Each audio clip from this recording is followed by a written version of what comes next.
Right, just, waiting for it to sync up on my, other end, but, hopefully, yeah, we should now be live, everyone. So, hi, and welcome to, as you can see here, welcome to Psychonauts. My audio balancing, like, just forgive me if it's a little bit off here, but, I've been wanting to stream this game for, like, honestly, years, and I've got a guest here, so if you'd like to introduce yourself. Yeah, definitely.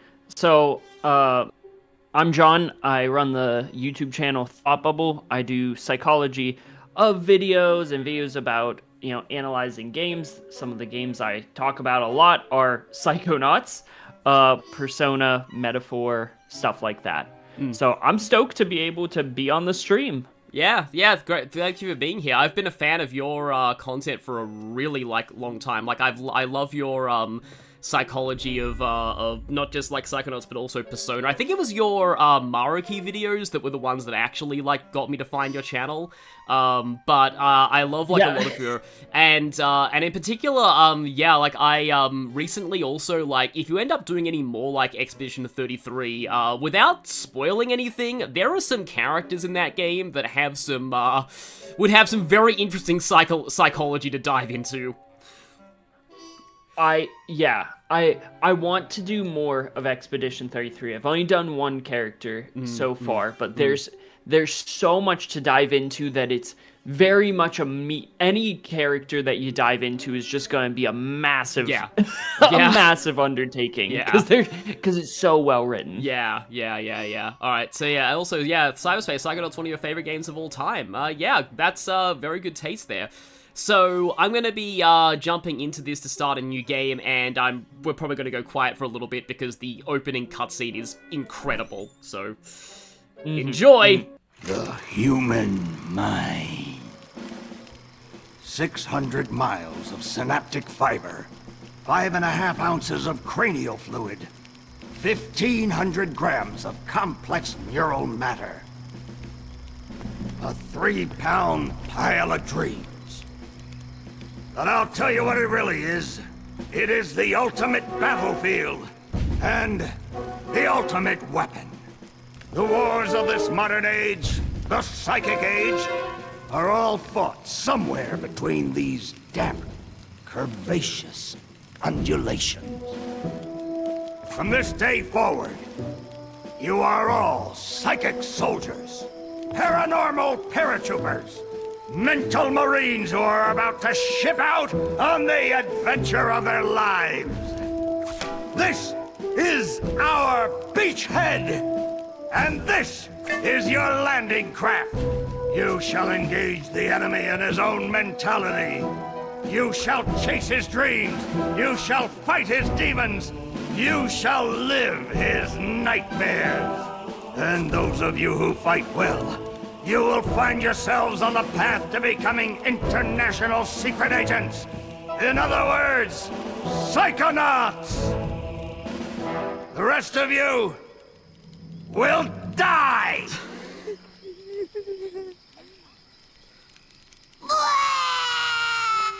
Oh, Maury. Children, you are not going to die. Well, if you're not a psychonaut, then you might as well be dead. They told me this was a summer camp. Dogen, don't worry about old Coach Oleander. I've been coming here for years, and trust me, nothing ever happens. Yeah, Dogen, Lily's right. You don't got nothing to worry about. Except for that giant monster in the lake I was telling you about. Bobby Zilch! I told you to stop scaring people with that ridiculous old legend. I don't want the kids to be afraid to go out at night and walk alone on the perfectly safe paths of Whispering Rock Psychic Summer Camp.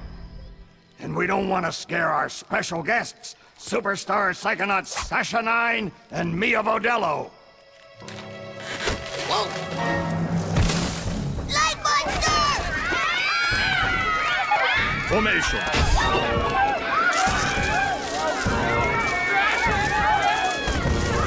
It's resisting. Quick, bring it over here.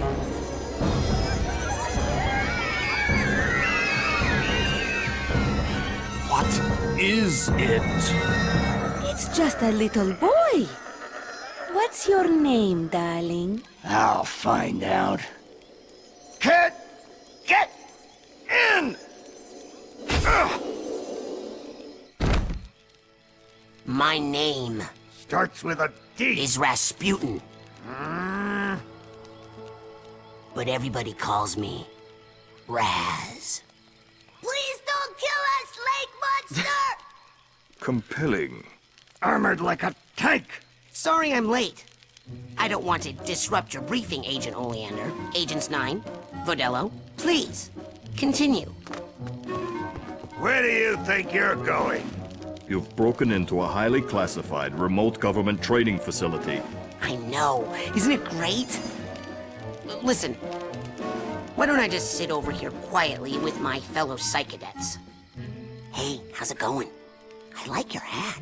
We need to have this young man taken from here immediately. I'll call his parents. What? But don't you train Psychonauts here? Yes, darling, but... To soar across the astral plane. To wage psychic warfare against the enemies of free thought. That is what I wrote on the front of the pamphlet. Those words are why I'm here, Coach Oleander. Do you remember what you wrote on the inside of that pamphlet? You were born with a special gift. But the people around you treat it like a curse. Your mother is afraid of you. And your father looks at you with shame in his eyes. Come to Whispering Rock Psychic Summer Camp, and you can show them all. Back home, your powers make you a loner, an outcast, a circus freak. But in this dojo, in this psychic dojo, they make you a hero. Get that soldier a bunk. Oh, I forgot how good the writing was in this game. Like, seriously, that... Now, darling, so you can good. stay here for a few days until Oh, your good. parents come for you. But we can't let you participate in any paranormal training without your parents' consent. I'm sorry. Wowie. You're so lucky. You get to go home soon. Home? Back there, I was just like you were, Dogen. Punished by my own family for having powers I never asked for. But here, I have a chance to be something. To make a difference. They may come for me, Dogen. But they'll be looking for Raz, the boy. What they're going to find, what they don't expect, is Raz, the Psychonaut. And then you'll make their heads explode? No. Do you do that? No. Well, once kinda. But now I wear this special hat. Wanna try it on? No. But he has mental defenses like I've never seen in someone so young. If I could just get him in my lab for some experiments, I'm sure he could withstand more than the others. That kid's 1 in a million, 9. But I'm not gonna let you turn him into one of your guinea pigs. I've got big plans for that mind. Yeah, I just want to say that Dogen is, like, the best boy must protect. Oh, 100%. Also, like, during that first cutscene, there's one detail that I really enjoy, and it's when Coach Oleander is trying to guess Raz's name. Oh, He's yeah. like, starts with a D. And it's because Raz's name was initially gonna be D'Artagnan. Yeah, I know that. I think D'Artagnan, like, the original model for him, even cameos in the ending. I think so. Yeah, I yeah. think you're Like, right. like, I think the idea was that he had a really big hat, and the hat was too hard to animate, so they had to kind of, like, alter his design. Yeah. I love the way they ended up, like, having Raz look, though. Like, he's just, like, the character design is perfect, like, just in general. Like, one of the things that I've said, like, that I kind of like the way that I kind of sum up this game is like it's like a platformer meets psychology meets Nightmare Before Christmas-esque kind of aesthetic, and also kind of in the sort of storytelling as well. Also in the chat, yeah, thank you for the $5, Minato Kurusu. Have a good day. Yesterday was my birthday, so I'm officially 21 now. Yeah, happy birthday for yesterday. Yeah, also, yeah, I'm not gonna, there was a lot in the chat that I saw during the first cutscene, but one of the people in the chat was actually in Scouts, and they've said that a lot of this is actually kind of accurate to how Scouts, like, operates. I was never really, not only was I never in anything like that, I never even knew anybody who was in anything resembling Scouts when I was a kid, so this stuff is all kind of new to me, but it's interesting how, yeah, somebody, yes, thinks that that's accurate.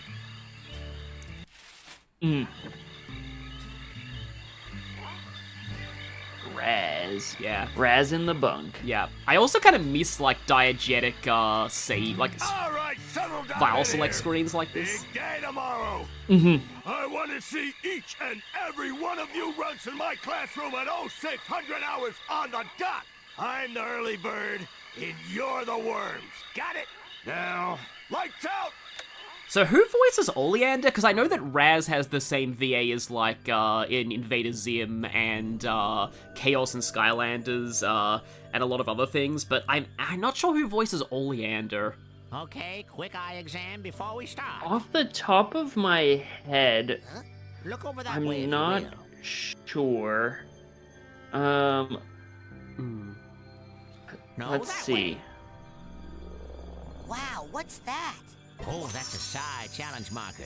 The staff scattered Yeah, these all over I'm the not. camp to test the students. I'll be honest, I Every just one of pulled these it will up, find and advances his you a name is whole rank. Nick Jameson. Now look and up for me if you will. I'm not really familiar with Up there. much of his other stuff. Come on. Oh, he was in Day of the old Tentacle, markers are which Ah. makes sense because it's another Tim Schafer game. Yeah. I remember that, also we're just going through basically the camera looking tutorial right now. I remember that, Tim Schafer also, part of the reason I actually got interested in Psychonauts in the first place, apart from the, like, premise and hearing that it was really underrated, was that, Tim Schafer apparently worked on Monkey Island, and I always really liked I never played Monkey Island, but I watched people play it when I was, like, older, and I always liked the sense of humor of Monkey Island, and I kind of felt that it was, kind of similar to this game. No, definitely. I feel like the Double Fine, because he did that while he was at LucasArts. Yeah. And I feel like the Tim Schafer voice is just so unique in how it translates to so many of the games that, like, come out, like, in the past from LucasArts that he worked on, but also now in, like, Double Fine games that he has a heavy hand in scripting, like Psychonauts.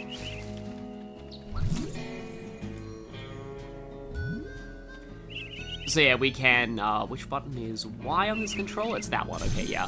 I'm using a PS4 controller for this, even though it only displays the Xbox glyphs. Apparently this game actually did have a, So, you dating Elkin? a PS2 version back in the day. I've heard that it was really Things bad. ain't gonna change one bit.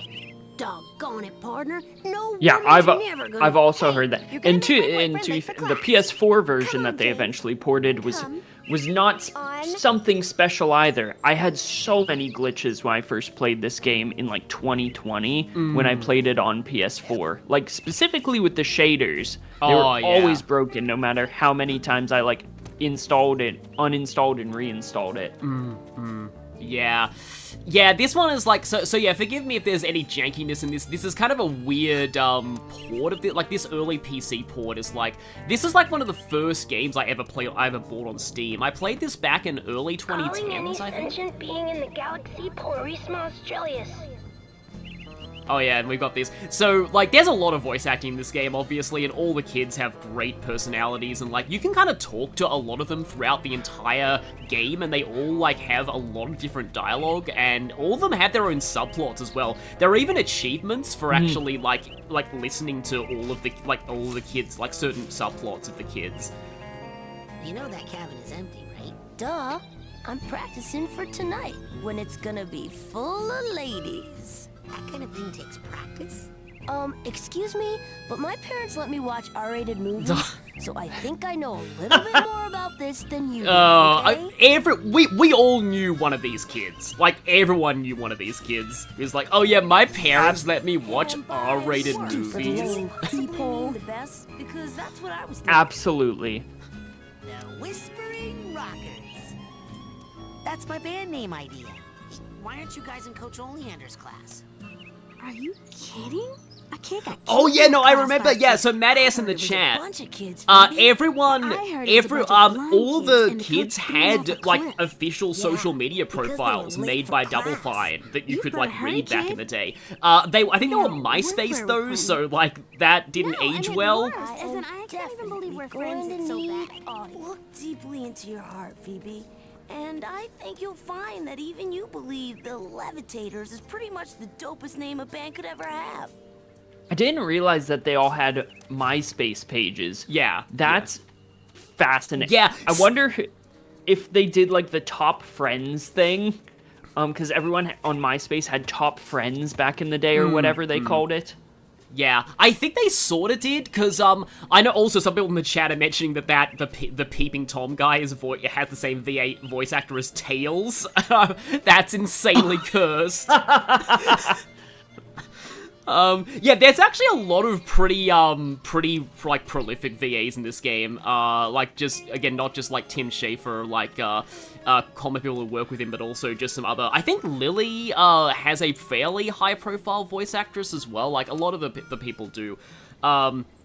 But yeah, they all had MySpace profiles. Some of the MySpace profiles revealed some very interesting information about the characters. Some of them are kind of dark as well. Like, there's one guy who, like, it says that, like, his mother would, like, frequently bring men to his house and he'd have to hide in the closet, like, all the time when it happened.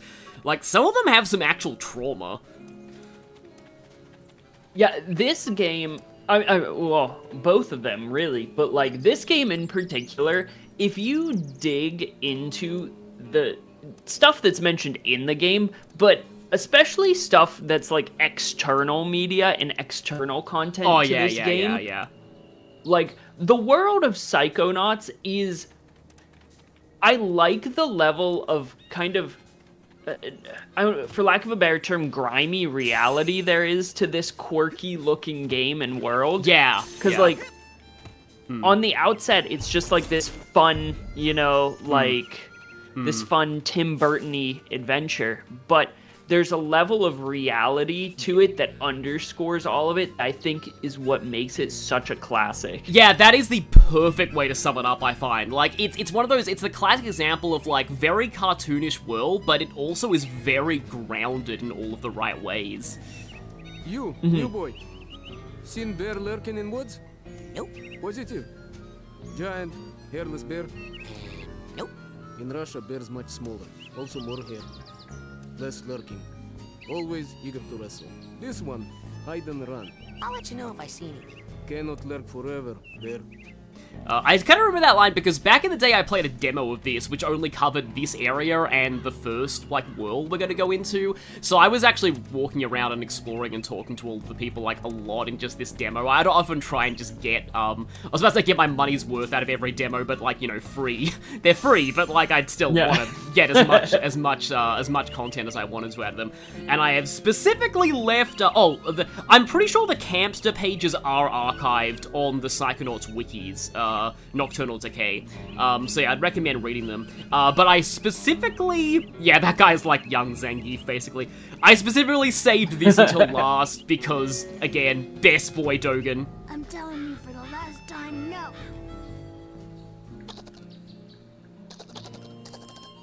I would never do that.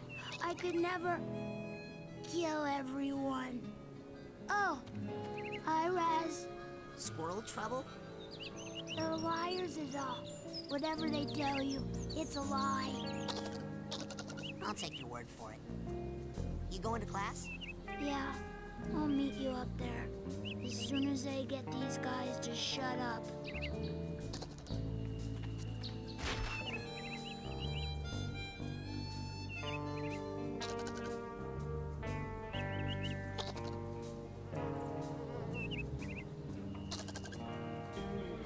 Yeah, where'd the squirrels go? That's not suspicious. They probably just ran away. Oh! Also, thank you for the gift membership, Phantasm Iris. Yeah, like, even, like, the physical comic timing on the cutscenes is just very, very on point, but, like, that stuff with Dogen gets very interesting in light of, like, the second game, but, I don't want to go too much into, like, Psychonauts 2 here, but, like, as I said, Dogen's entire family is amazing. Like, absolutely perfection. Like, how is it that every single character in his family is, like, a peak character? Gore. They really are. Yeah, like, yeah.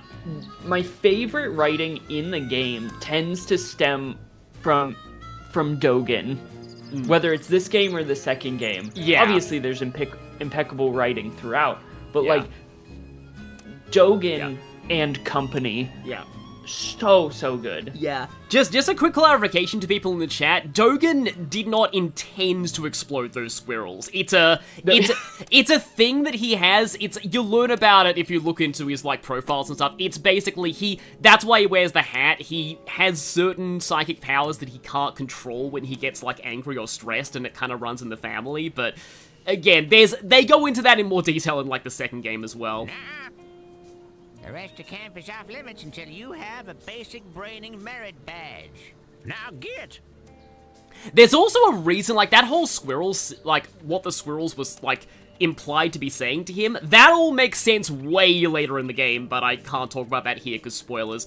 There's even a lot of stuff in the opening cutscene that I'm like, oh, that's really interesting, like, looking at certain reactions that characters have, and, other things, and how, like, Raz reacts when they talk about his family, but, yeah, like Thor Pupple said, there's a lot of, also, yeah, there's grinding in this game.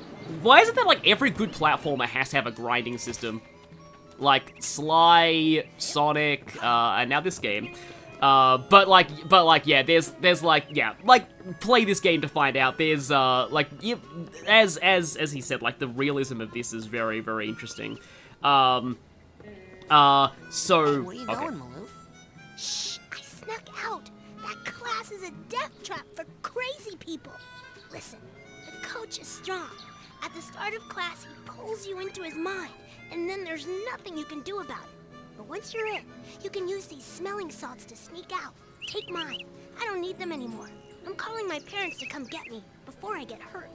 Too late! Mommy! Ah! Hey, kid! You owe me 5 arrowheads for this week's protection service. Cough it up, my loser, or you'll be coughing up bloody tears. Hey, leave him alone. I heard a rumor that you were raised in the circus. Well, let me put this in terms you'll understand. I'm the strong man around here. Really? Because you look more like the cotton candy. Benny, put this kid's death on my to-do list. Come on, we'll see him in class. Yeah, we'll settle this on the battlefield. And yeah, obviously we have bullies, because what, you know, kid camp setting or school wouldn't be complete without bullies. I think if you can jump off that, I think, and get onto the top of the cabin, so I might try that for a little bit. Yeah, Nerohard look like cotton candy, called him soft and weak, basically. Yeah, there's also interesting, if you look at, like even Bobby's profiles on, like, the social media stuff, there are implications that he has stuff going on, and that's why he bullies people. Well, that time I launched myself too far. Yeah, and even, he is the personification of gingivitis, too, which I, like... Yeah. Like, is, like, a funny little detail when you look at it initially, but, like, if you think too hard in the other direction of the realism, it's like, why hasn't he taken... What's going on at home? Why hasn't he taken care of his teeth? Yeah. There's some speculation as well on that, too, but, again, that's kind of more going into in Psychonauts 2. People have asked if, like, this is, like, a collectathon, and it is, like, I'm not gonna be, like, super going for, like, a lot of things, but, But yeah, there's items to find around here. Most of these things I'm fighting right now go towards, like, increasing your Psychonaut rank, which is basically your completion percentage. So, like, when it says rank 1 there, that essentially read that as, like, 1% completion. It's also, I just realized, though, it's actually kind of cool how essentially a lot of Raz's platformer moves are kind of justified by his upbringing in the circus. Didn't really think about that until now, but, like, a lot of the things he can do, like swinging and climbing on things or doing tight ropes is, that's automatically 1 rank, I believe. Yeah, it is. Are related to, yeah, his circus skills. Except that, which is an actual psychic levitation to justify the double jump. Oh yeah, and the arrowheads Bobby mentioned a currency, and they kind of respawn, but there's a way better way to get those arrowheads later in the game. You kind of do need them. I think there's one thing you have to buy eventually, but that's not until around about the middle of the game.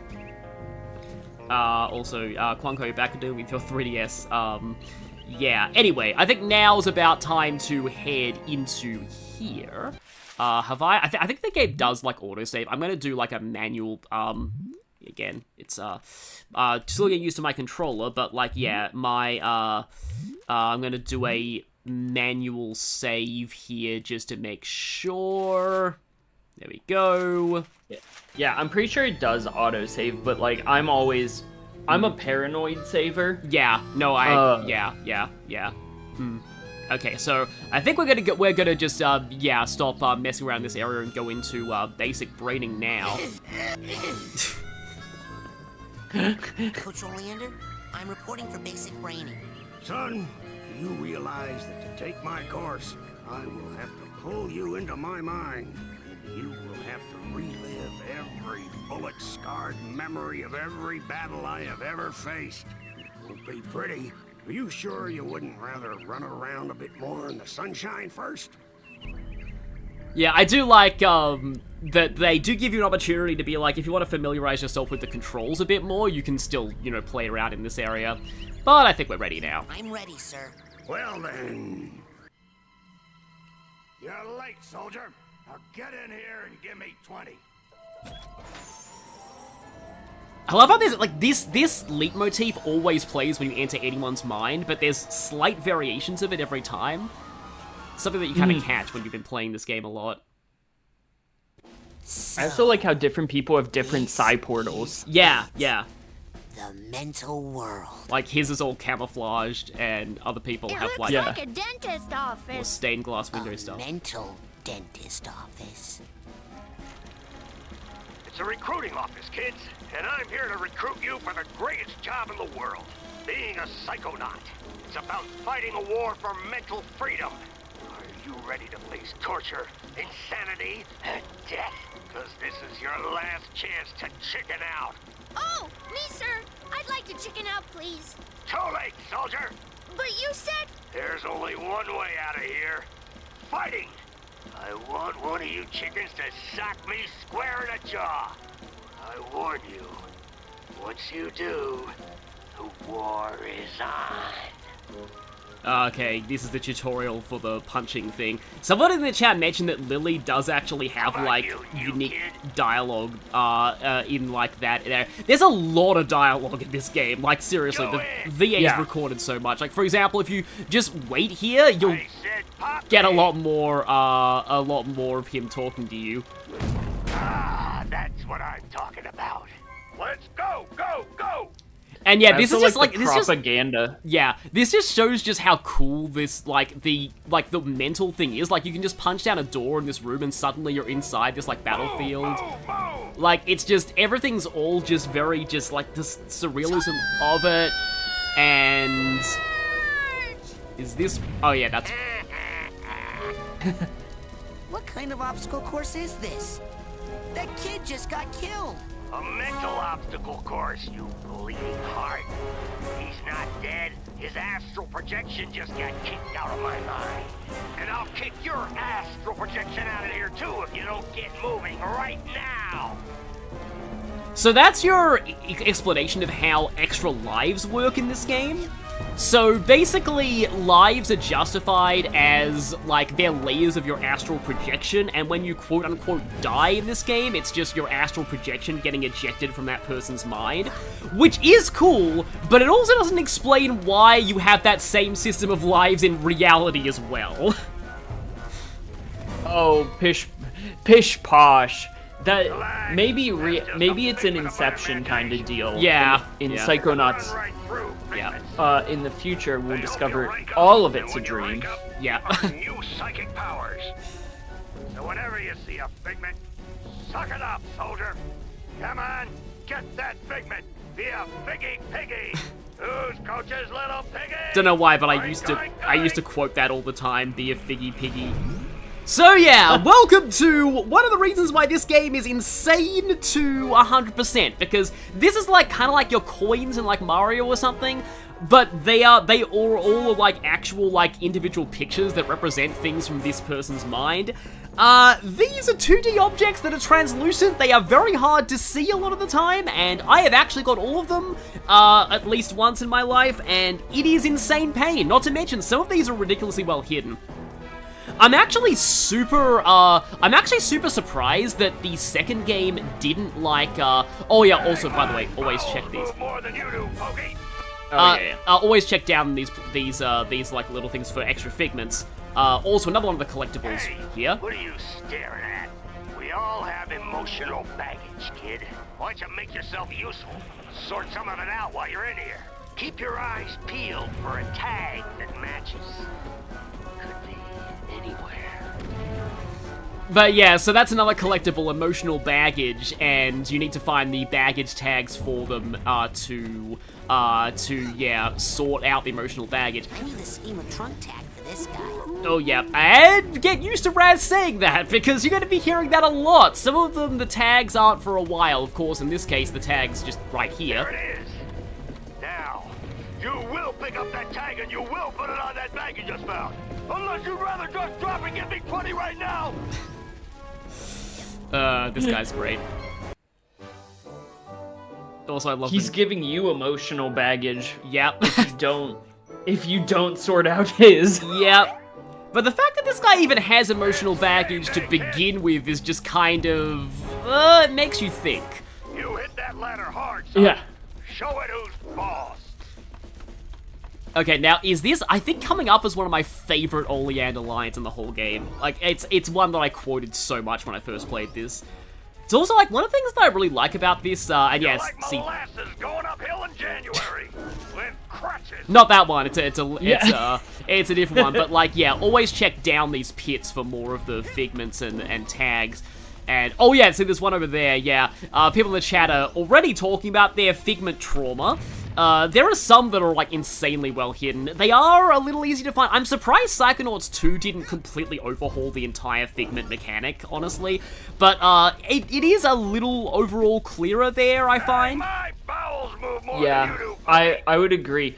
Like, I think the fading in and out of these figments and just, like, the hitbox of them is really strange in this game. Yeah. So, like, I feel that, like, I almost feel like my depth perception is off when I'm collecting these figments. They're, like, flying through the air. Whereas in Psychonauts 2, I feel like it's a lot more forgiving. We can't get past this. This is stupid. Looks like a test. There's probably a secret, more advanced route. What's that supposed to mean? You think you're more advanced than me, new kid? Sorry, what? I'm not stupid. You're stupid. The coach is stupid. The whole camp is stupid. That thing flying at you is stupid. What's flying at me? Bobby Zeltz's foot, that's what! You stupid new kid! Yeah!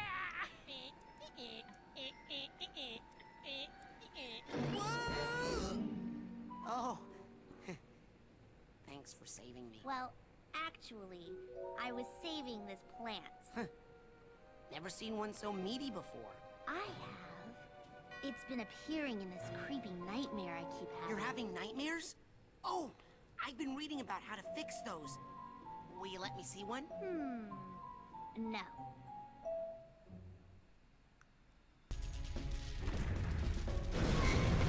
Just realized that by proxy, Bobby just called his own foot stupid. Because he said that thing flying at you is stupid. It's always the people like that who end up accidentally insulting themselves without realizing it. But yeah, also more of Lily there. Lily's great. We got to see a bit more of her in the second game as well, which is cool. But like, yeah, I've kind of forgotten about like just how much dialogue there was early on here, and just how like overall. Oh yeah, there's a ladder here. Like it's just like people have described this game as like playing like a Tim Burton or a Pixar movie, and I feel like that's like a very apt description. Oh yeah, here are our first kind of annoying figments, ones that are just flying around here. Because these are kind of hard to see. Yeah, that one just went. Yeah, you're right about the hitboxes. That one was like right on me, and I didn't get it. Yeah, there we go. It feels like you should get them sometimes. Yeah, and then it's very frustrating when you don't. I'm still getting a slight, like, similar vibe to like Sly, which I don't know if you played that, but like I like the Sly games too as like platformers of this kind of sort of mid, I don't know what console generation this is, but like this era, I don't really talk in terms of console generations. I usually say like PS2, GameCube, Xbox. This did come out on the Xbox, I'm pretty sure. Also, yeah, like earlier people were asking like whether this is available on PC. It is. I'm playing the Steam version right now, although it's a little bit,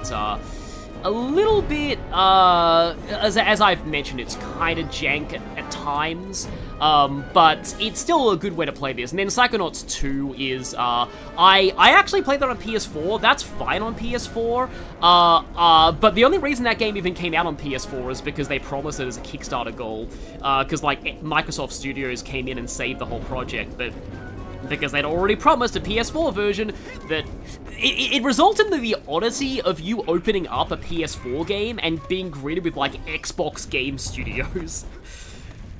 Yeah. Have you watched, speaking of Psychonauts 2, and like the adventure of that game's development, have you watched the Psychodyssey? I need their to. Documentary it's like on it? I have that playlist saved, but I really need to watch it because, like, yeah, they made a whole documentary, essentially going into its development and like how they worked on it, and it sounds really good. It is. Hang on, an in-house production studio. That's not my name. This is my favorite speech. What was that, Slowy? I can't hear ya. You're talking too slow. It's not the one that most people quote from this game, but when I first played this, me and my sister would quote the Slowy, like, is your name Joey? Because I'm gonna call you Slowy Joey. I think the part of it that's the best is not that. What makes it funny is the fact that Raz just says, "That's not my name." What was that, Slowy?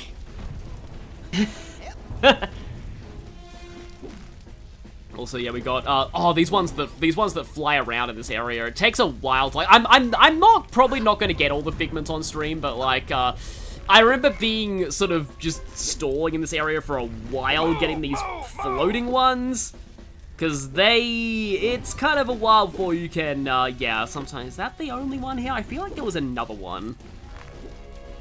But anyway, I have not played Rhombus of Ruin, chat. Unfortunately, I don't have any of the VR equipment that's necessary to play that. Like, I was always, like, back in the day, I was kind of annoyed that I'm like, oh, hey, Psychonauts finally got a sequel. And it's, VR only. But yeah, it's actually pretty, like, I'd recommend watching a video of it if you don't have a VR device, because its plot does lead directly into Psychonauts 2, so it is, like, required reading, basically. But yeah, it is pretty good. Obviously don't, go into, like why it's, like, required, because it's kind of spoilers for this game, but it kind of, it basically like ties up a loose end from Psychonauts 1. But anyway, oh, this is one of my favorite parts of this level as well, which is saying something, because a lot of this level is my favorite part of this level. Watch those mines, kid. I'll blow you up like a 10-cent kazoo. What have you done to kazoos in your life that you even have that as an expression? Hey, Dogen, what's wrong? I keep blowing up. I love Dogen. Move! Follow me. I'll help you through the mines. Okay. Pretty sure this is optional, but Okay. like, anybody who doesn't do this is a monster. I'm sorry.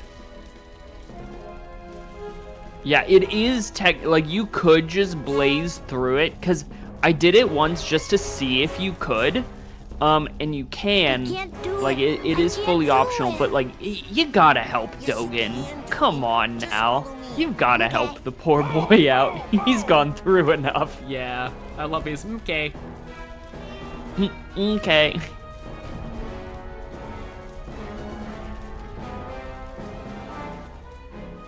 Thread the needle. Now. I can't do it. I can't do it. Yes, you can, Dogen. Just follow me. Okay. Okay. Look, Raz, I didn't explode at all. Good hustle out there. Bowels Hey. move more than you do, Pokey. This is for helping me out. Okay, bye. Oh yeah, you get a bunch of arrowheads for doing that. Now that I've done that, I, also, yeah, kind of dark that some of the figments in here are, like, disembodied parts of, like, dismembered parts of soldiers in the middle of this minefield. Like, yeah, like, military is such a unique theme for a first level in a platformer. You don't often see this.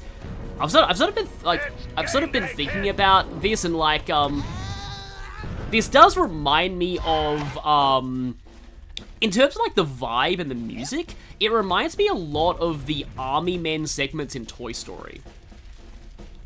Oh, yeah. Like, the music especially.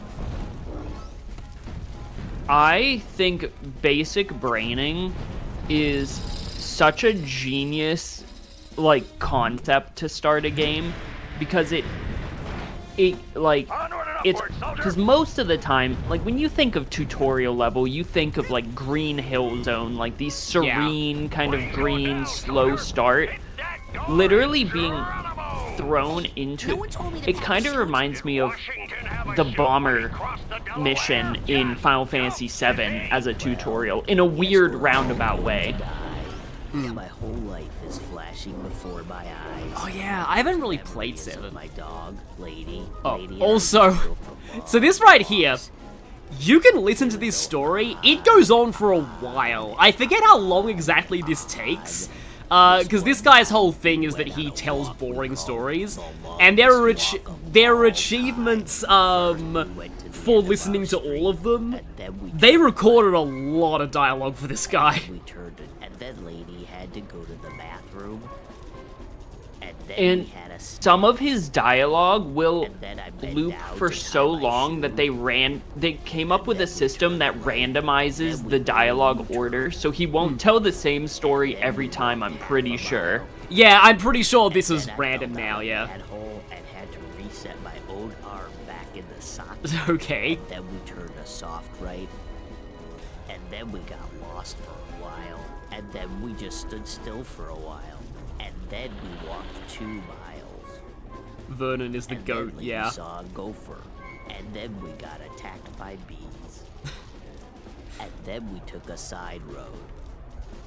And then we walked 4 miles. And then we walked 3 miles. And then I gave Lady a bone. I love Vern. He's probably my favorite camper. I will just sit there sometimes and just listen to him talk. Yeah, agreed. I think he's pretty great. Of course, there's also Dogen. I don't really consider Dogen, like, the same as the other campers. He's more of a main character than, like, just another camper to me, but... So it's kind of like not really a contest if I include him. Oh, yeah. Just punch that to start. He's an outlier. He's an outlier in the data. An outlier, yeah. In terms of the others, I'll just have to think about which one is my favorite. I think one of these two is named Crystal Flowers Snag Rash or something. But, okay, so I believe that this punching game is how you get the secret 101st% in the game. Like, you actually have to do way more of the punching game than you are required to. You score enough points on this course, kid, and I'll give you a reward. Points needed 20, time given 60 seconds. Oh yeah, there's a, oh, you'll hear them say punch, punchy, punch, punch so much if you do this. There's like an optional course later that you are basically, that gets you the hidden 101st percentage, which I don't think I've actually ever gotten before. You might actually have to go back to this level later in the game to do it, though. I believe that is, yeah, I believe that's the case. You have to come back. Okay. But yeah, like, punch, punchy, punch, punch will just be burned into your brain for this segment. If you run over to them, Raz has a special piece of dialogue. Oh, okay. And they both explode. But they're dead. Yeah. but if you run over to them, like, during it, he'll just yell, like, shut up, shut up, shut up! Yeah, if you're, like, the thing is, like, I was gonna say, if you're playing this game, and I highly recommend that you go and get this game, it's like, Psychonauts 1's pretty cheap, I think, but, like, if you are playing this game yourself, just, like, mess around and, like, just do random things and, like, talk to people, like, at points where you don't think you're supposed to. There's a lot of really fun extra dialogue in this game, like that, like, a lot of moments like that. This whole thing about, like, getting penalized for hitting friendly targets, though, just reminds me of the episode of The Simpsons. I think it's where Marge does, like, police training, and she goes through the training course, and at the end of it, Chief Wiggum's like, you missed the baby, you missed the blind man.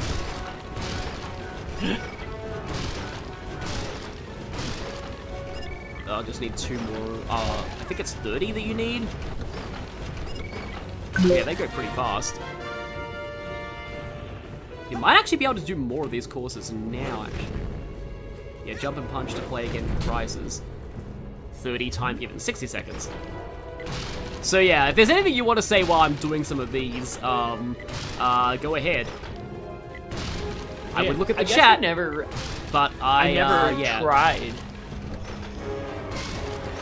doing this more than once on the first go. I guess I just assumed you had to come back. Because a lot of the mines are very different if you come back to them later. Like, certain gimmicks, certain aspects of... Like, it makes sense because, like, certain aspects of the person's psyche are, like, resolved at that point, so they wouldn't appear in the mine. But, like, a lot of the levels change quite a lot when you come back to them. No, yeah, and I think that's something that the game does really well. Well, just in general, I think, they incentivize you to return to old spaces, but, like, there's also so much, and we won't get into it right now, but, like, in all of the mines, like, there is so much foreshadowing and, like, things that, like, on the first playthrough, it might not make sense, or, like, you might not even clock something, but then on a repeat, once you return, you're like, oh my goodness, this was there the whole time. And I think this game's, in particular, really good at that. At foreshadowing without telling you it's foreshadowing. Yeah.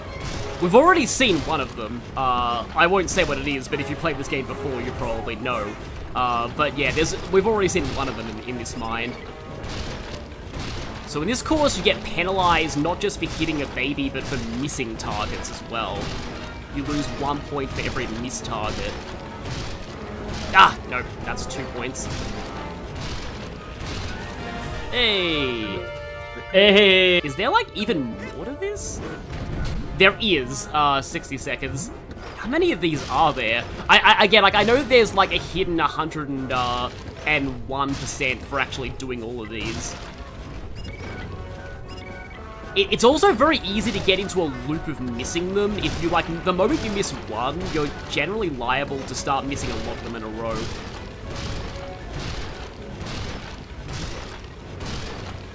Yeah, because the timing window of the strikes is so precise that, yeah, you whiff one, and then the timing might be off, and then the animation will take too long, and so on and so forth. Yeah, I'm sort of trying to, like, recenter myself Although the hitbox on the punch is pretty generous. Mm-hmm.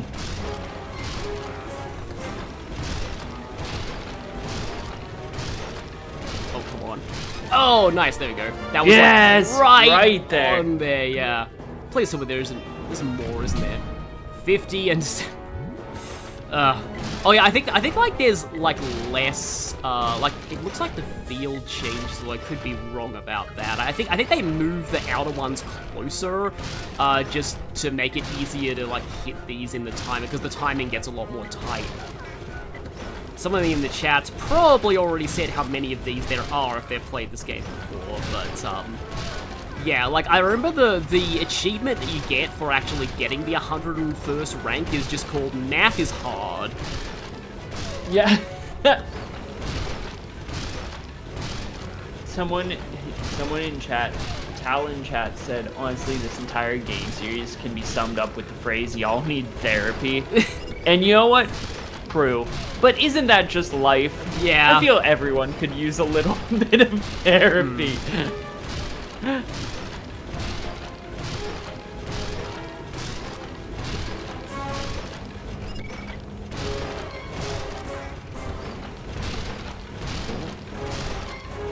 Okay, got that one. Oh yeah, there we go. Target course complete. That was a rank up as well. Yeah, that was the last one. The button's gone.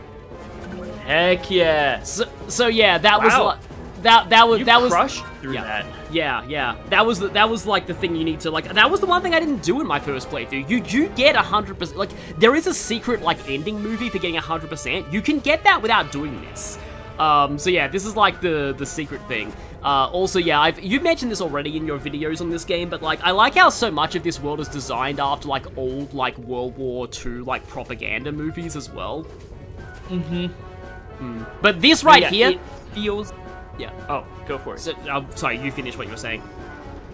I was just gonna say, it feels like. It borderline feels like a movie set with like the projectors like showing what you would see in those movies. Yeah. Like the parachuting down on D-Day or, you know, whatever it might be. I really like the larger than life kind of nature of it. Yeah. And right here is, we're about to be introduced to my favorite type of collectible in this game. Most people, they got something to hide. They store away their shame, their dirty little secrets, in these tiny vaults in their minds. The enemy is not allowed any secrets in wartime, are they, soldier? So go ahead and bust open this vault. I got nothing to hide. Matt S in the chat said Raz increasing his physical attack or learning Psychonauts by doing that minigame. But yeah, this is a mental vault. And if you get these, you get to see a slideshow representing the memories of the person whose mind this is. And this still makes me really annoyed that, like, Persona 5 Royal cut out they were gonna have flashbacks in all the Will Seed chambers to, like, the palace rulers' pasts. And that got cut from Persona 5, but I imagine it would have been something kind of similar to this. But yeah, so I wish that Persona 5 had left that in. Yeah. The thing that I love about these is that, like, to me, there's something just kind of beautiful about seeing just images and no words, and having to kind of, like, piece together what that represents about the person from just that. They're kind of like picture books in a way. So, this one's basically, this guy loves the military, and he was a proud serviceman who fought with honor, and everyone adored him. Also, he had really long legs for some reason. Yeah. They're very tall, and everyone just was enamored by this dude's competence and skill in the military. So yeah, picked up what's called mental health there. That's your health meter. So yeah, Raz... We all need some mental health. Yes, we all do, yes. So Raz names this guy eventually. I forget if he gives this thing a name in this game or later. But yeah, this is like a fast travel system that you'll probably be familiar with if you come back to these levels later on when you miss Figments, and you will miss Figments. Oh yeah, he also helped the sick and injured kids, so there's that, I guess. Oh, right, this, yeah. So this we gotta hide behind these. Yeah, those little blue hopping plus things, those are mental health.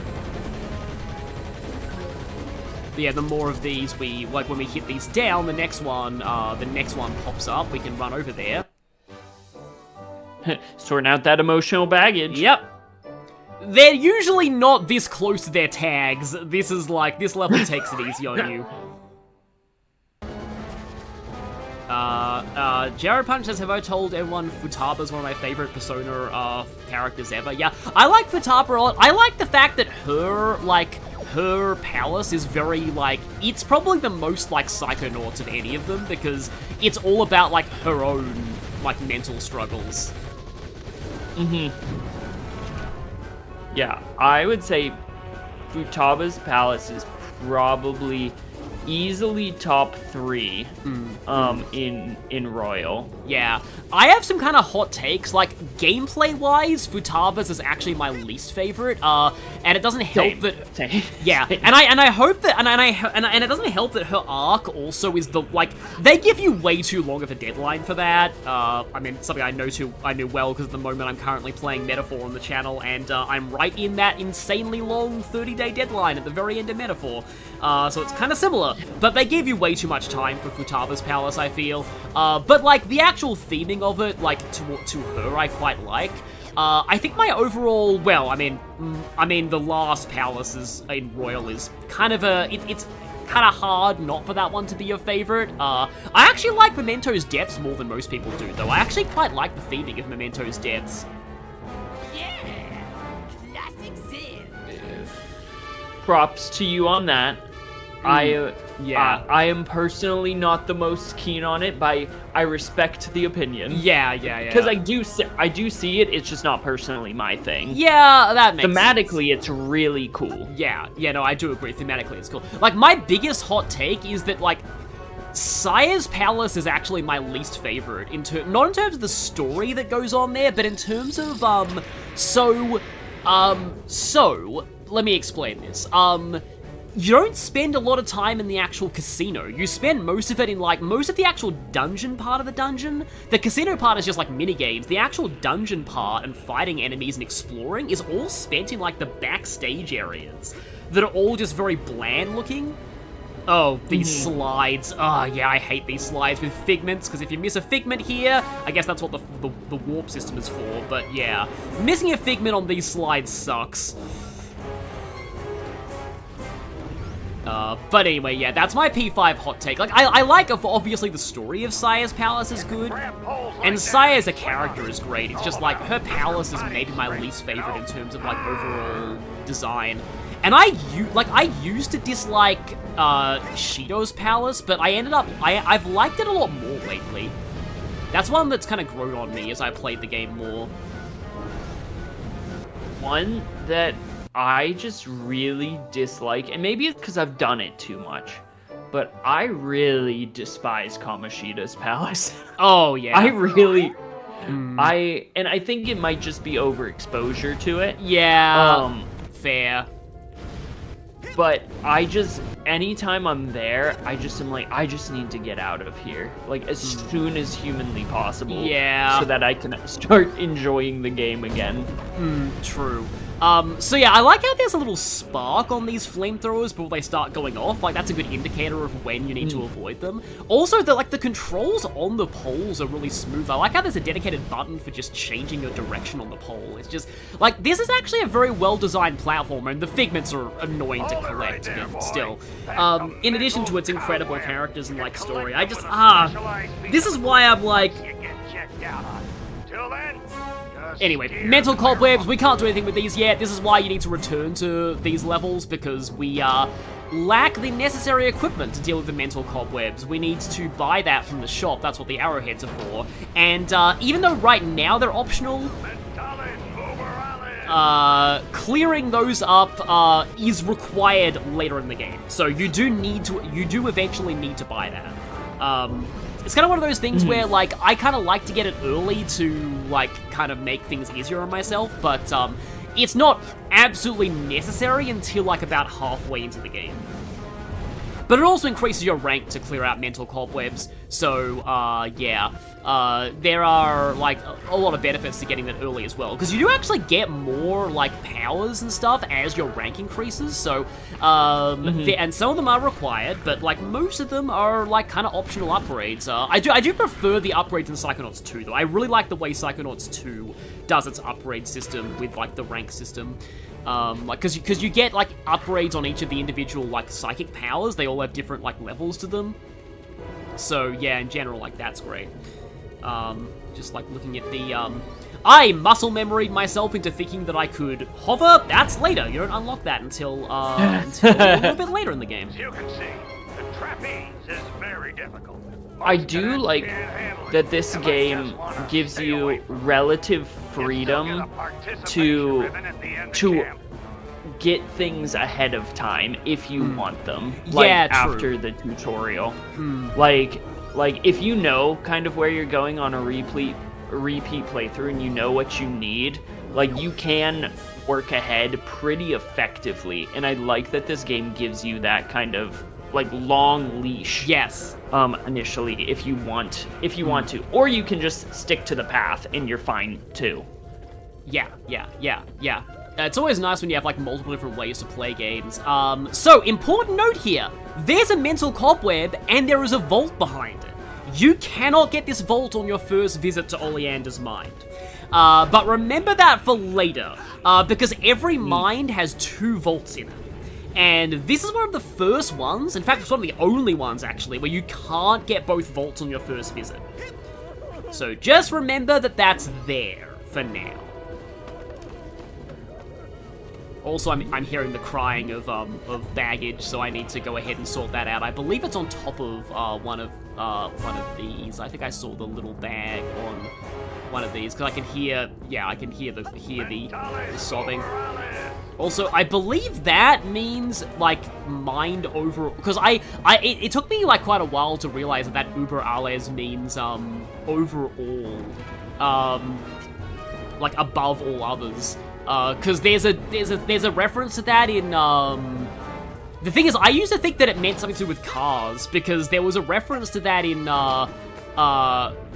Crash Tag Team Racing, and I thought that it meant, like, a really, like, an Uber car.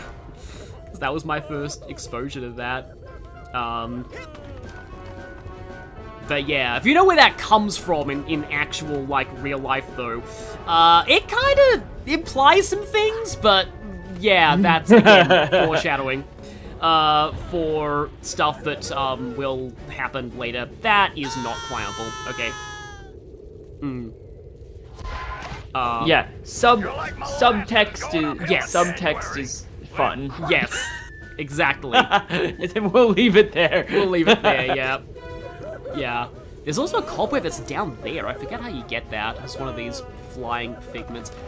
I can hear this. I can hear the baggage crying. I feel like I could see. It's like one of the small purses. I thought I could see it. Oh, I think I have an idea. It might be inside that plane. Cause yeah. I believe it is. Yes, there it is. The, like, collectibles that have audio cues for them, it is a nice, like, quality of life, but it can get annoying sometimes. Case in point, the bottles in Sly. The bottles in Sly make that tipping noise, and it was very, very, very, very annoying to me.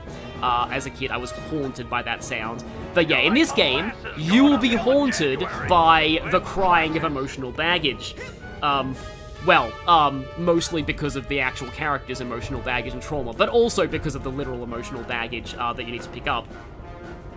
This is actually pretty close to, like, the end of this level, too. The levels are all quite big in this game, and they're usually not as, like, linear as this one as well. Like, this one's kind of the exception, but it is the tutorial, so that kind of fits.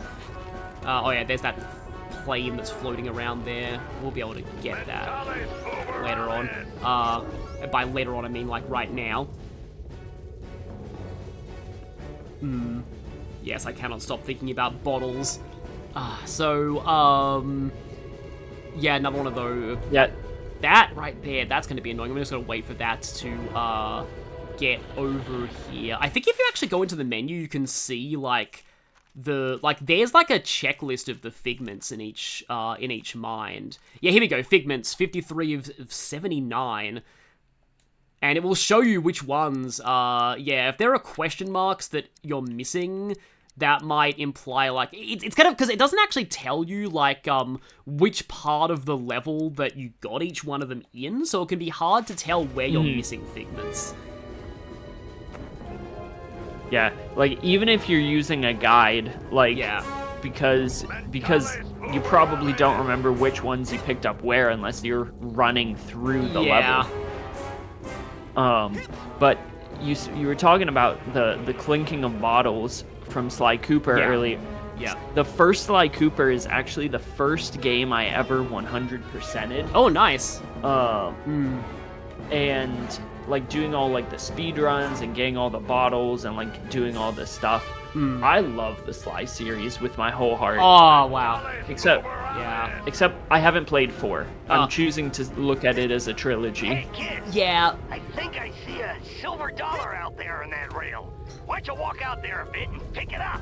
Oh boy, grinding time. But yeah, so, my thoughts on Sly 4 are, like, I like to pretend its story didn't happen, but the gameplay is still fine, and in a lot of ways it's kind of better than some of the earlier Sly games as far as pure gameplay is concerned.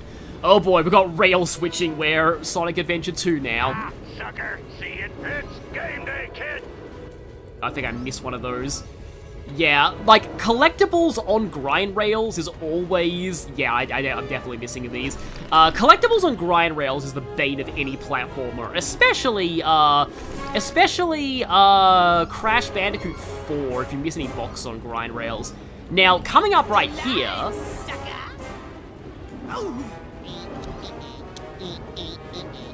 So, there are actually 2 ways you can deal with Bobby there. My first time playing the demo, I actually just jumped over him. You can do that. Like, you can just jump him, and just ignore him. Or you can punch him. That one leads to a unique line from Raz, but it is kind of interesting that there are 2 ways to do it. I never really thought about jumping over him. Yeah. I've always just punched him. Yeah, it's tempting, but like, in a way, sometimes just jumping over him might be even more satisfying because, because like, it's just like, you're not even giving him the satisfaction. It's just like, yep, no, I'm not gonna deal with you. Kind of I'm going back here just to see if I can, like, try the grind rail again. I'm probably not going to get, like, everything, but I want to just show that, like, hey, you can, like, walk back here. Also, you teleport via the snot bubble in these things, which is a little, gross, but yeah. I forget, I think it might be Rhombus of Ruin where Raz actually nicknames that guy. I know that he refers to him by name in the second game. So it must happen at some point. Yeah, I don't think it's this game. It might be Rhombus of Ruin. I can't remember exactly when that happens, but I don't think it's this game. I think he just kind of vibes out in this game. Yeah. Because I know that Rhombus of Ruin introduced that rat, and like the rat was like a really like semi-important character in Psychonauts 2, which was one of the few things that I got confused about with Rhombus of Ruin. Because I watched like the main important stuff in Rhombus of Ruin. I didn't watch any of the cutscenes involving the rat. But like the rat is actually kind of because like Raz treats the rat as like a fully trusted friend in Psychonauts 2. Forget what his name is. Oh yeah, he does call it oatmeal. That's right, the fast travel thing. I'm not really sure what you'd call that. It actually reminds me a little bit of like that dream tapir from Japanese like folklore, the thing that Drowsy is based on. Which knowing, yeah. Knowing their research, it probably is based on something like that. Because yeah, I know that Drowsy is based on that kind of thing. I think it's like called like a baku something. I like how in Japanese... Oh, sorry, yeah. Oh, I was just gonna say, I'm fully unsure. Yeah, I know that I like how in Japanese, Drowsy and Hypno's names are just Sleep and Sleeper. A lot of the Japanese Pokemon names are very on the nose in Gen 1. Like, Sandshrew is just Sand, and Krabby is just Crab. And you know what? It is on the nose. There is no misunderstanding to be had there. Yeah. To be fair, they probably do sound more exotic to like a native Japanese speaker, but it is just kind of funny to... hello. Oh? Yeah, some of the level geometry does get a bit weird at times if you jump onto the wrong thing.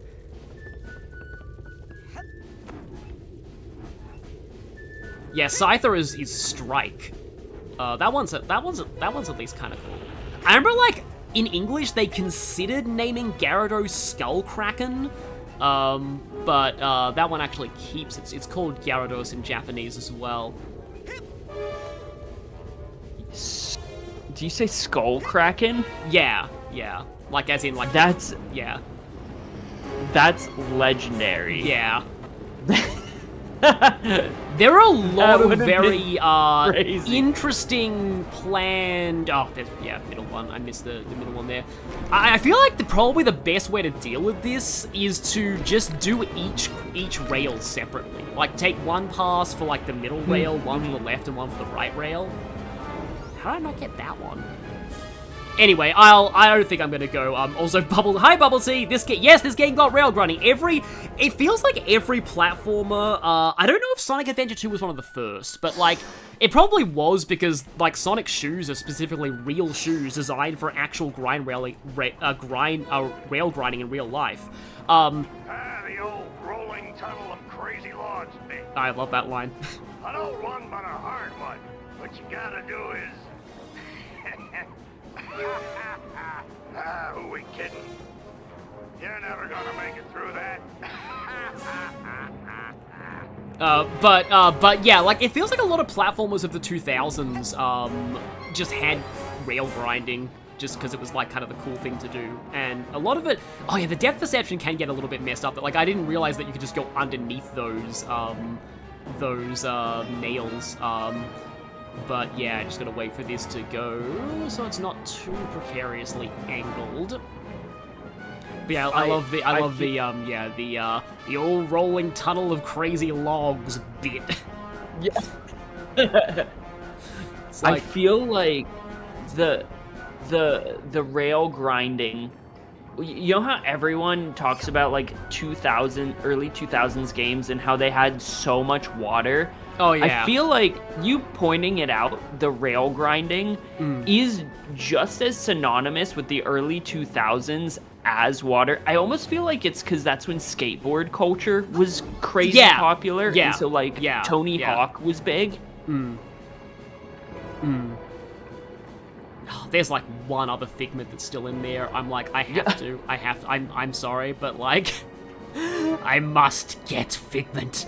Must get Figment, must be Figgy Piggy. But yeah, someone in the chat was like, 2 bubbles, because like, yeah, Bubble T also being here in the chat. Hey, yeah. Double the bubble, double the fun. This is way harder to do backwards. But at least the checkpoint puts you back at the start of it. Wait, this is the start of it, right? Yeah, it's the start of it, not the end. That's fine. So there's just that one more. Also, yeah, there's this giant, you know, sort of serrated meat grindery thing on the outside. Where is that one there? That's just like... I know that I'm not going to 100% Figment this level, but like, there's just one more in this section that I'm just like... I'm probably just going to end up ignoring it. Yeah, the completionist does hurt sometimes, exactly. Oh, it's right there, and it's gone. Okay. Oh. It doesn't help that they go translucent, too, so that they're harder to see at some points, and then they're just, like, gone. Yeah. There we go. Yeah, I actually got it. Nice.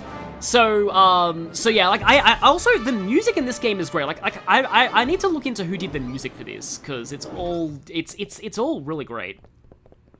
Hello? Of course, we end on 69 Figments. Guess I'm early. Either we're early, as one should, or we are the only one who actually succeeded in the training, or he never expected anybody to get through the training. And also, there's another cobweb here. Yeah. Oh, this is weird.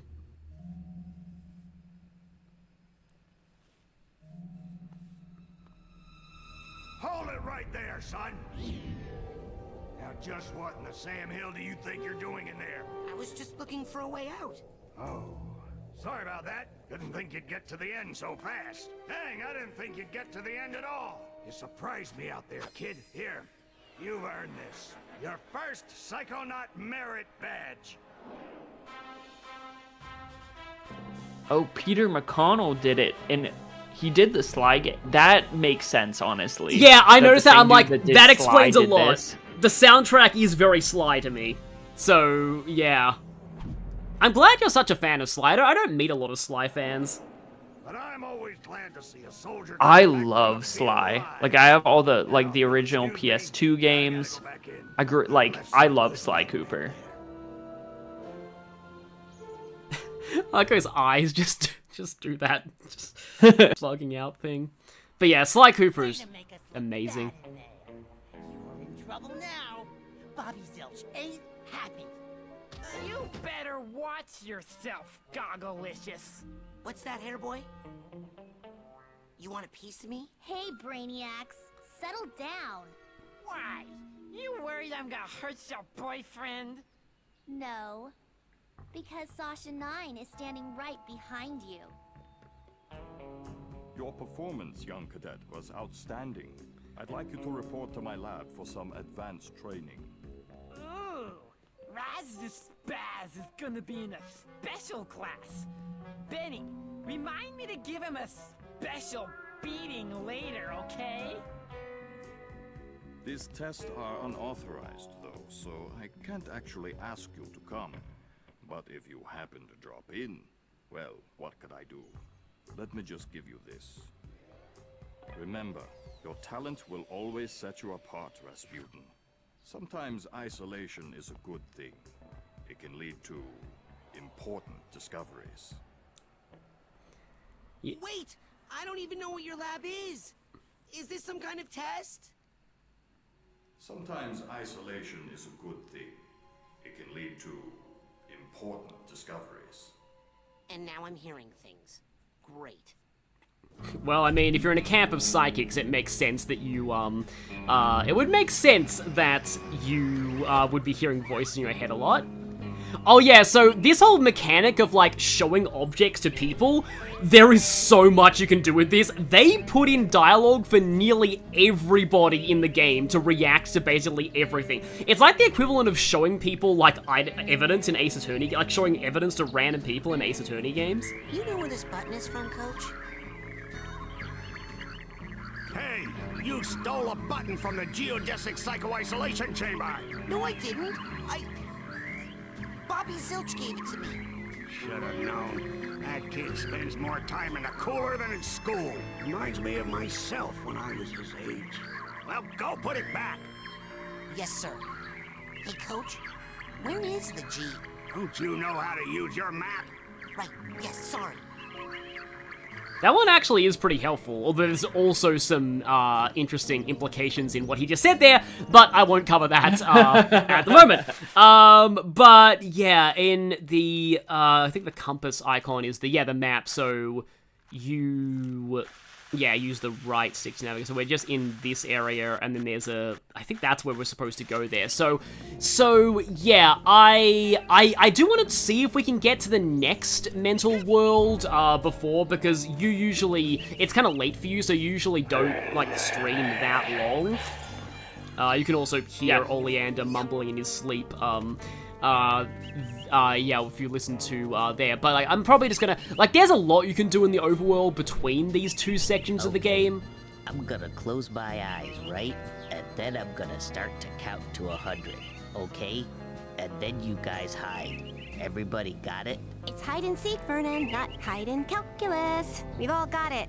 I got it. You start counting, and then I go hide in that bush. Great. 1. Luca, you're a genius. Come on, Duggan. Hold on. This reminds me of a story. It's about counting. Hello? Man, you guys are good. with him being the one who's seeking, they're never gonna get found. Have a special on dream fluffs. You hear me? Dream fluffs. But, Keep a pocket full of these for a quick boost up. in terms of how long I'm probably good for another like hour and a half before I have to hop off. Okay. So take your time. All right. Okay. So in that case, yeah, I probably do want to go to like, because I want to just try to do at least the next, get the next miner, because it's pretty cool. Also, a lot of people in the chat earlier like Sasha. No passing. But I need to get to Sasha 9's As secret they lab. should. Maybe you As should they have thought of that should. before. I did think of that before. That's why I'm here now. Exactly. Now you gotta pay the toll. 1 arrowhead. Pay up. I found this thing. Is that what you're talking about? Yep, that's an arrowhead. How'd they get here? Frankie, the new kid can't be this dumb, right? The camp's built on an Indian burial ground and... Oh my gosh! Indians buried their dead here? Ew! I hope not. No, stupid. They buried their arrowheads here. They're hidden underground, but they let out a little gas once in a while. Just like Coach Oleander. So if you see any of that stuff, just pull them right out. Like truffles. Anyway, let me have one of yours. So I guess this is like your explanation of like, by this point you should have learned how to like pick up the arrowheads. Whoa there, you. Come here, you. Can't do the scavenger hunt without a list. Report back to me when you have enough items for your first promotion. Now get! Yes, we also have this. Glass eye, gold doubloon. Oh, here we go, yeah. Voodoo doll, gold watch, turkey sandwich. Psychonauts comic number 1. I feel like Raz should already have that. So where do I... Hey, where'd he go? And gone. So yeah, that guy's That old guy get around so also an amazing character, but I really can't talk about him because it's there's a lot to him that is got into in the second game, but like major second game spoilers there, but like Ford is absolutely one of the best characters in like, and that's saying something because like this game has a lot of fantastic characters. I mean, granted, I want to point out that like, yeah, this game was made in like the 2000s, like seeing that conversation there, it does have some outdated like terminology in it that's kind of like offensive now, but like, yeah, they definitely, they got better about that in the sequel though, so yeah. No, this game's absolutely a product of its time. Yeah. And I feel like at the time, like it doesn't make some of the offensive references better, but like at least you can see why they thought it wasn't bad at the time. Like, you know what I mean? Yeah. I like how there's a thingy on top of that basketball hoop. Also, like, I believe that if you read this, like, if you look at this actually tells you the whole lore of, like, Whispering Rock Summer Camp, or, like, the whole Whispering Rock region. There's a massive, like, amount of lore to this place. It's actually... It's actually crazy just how much, like, there is. Like, there's an achievement for reading all of that, I believe. And yeah.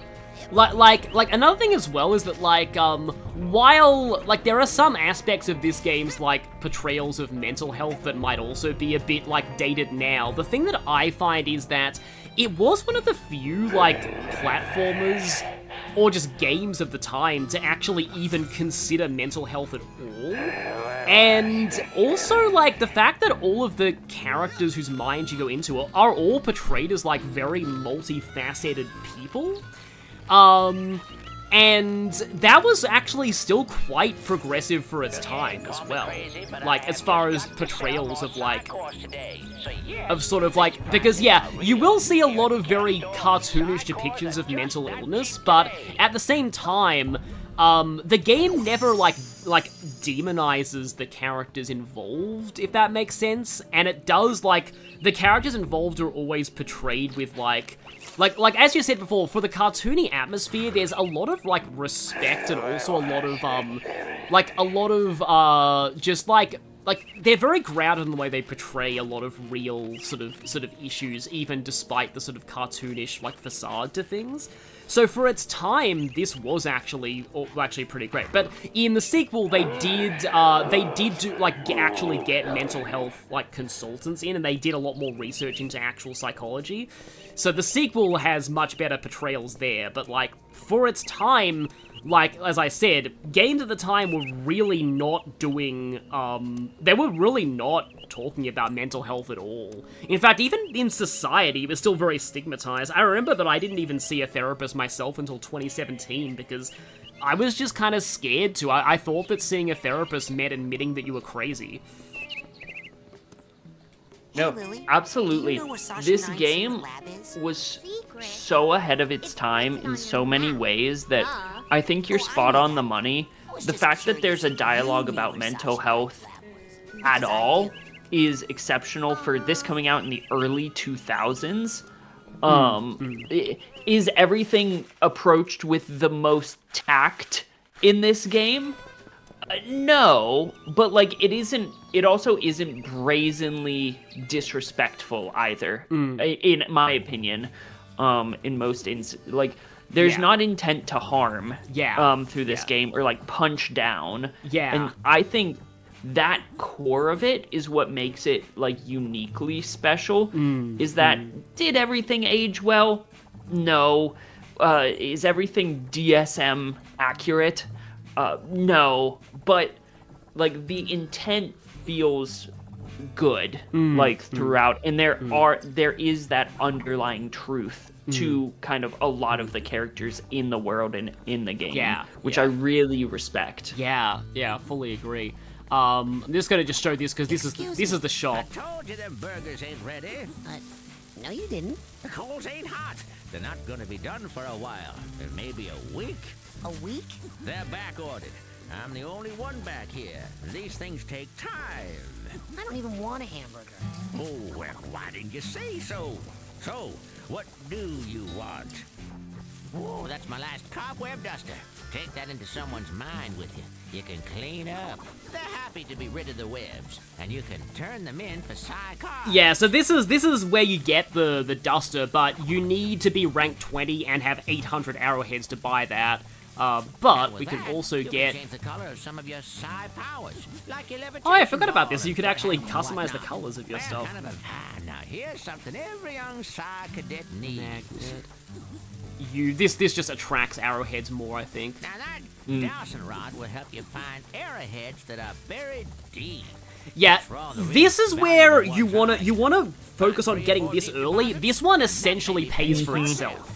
Once you're at rank 10 and have 50 arrowheads, you'll get the majority of your arrowheads through the metal detector. Like, basically, you want to buy that early. It reminds me of, like, the shovel in Zelda games, where, like, once you get the shovel, you can just dig everywhere for rupees, and it basically just pays for itself.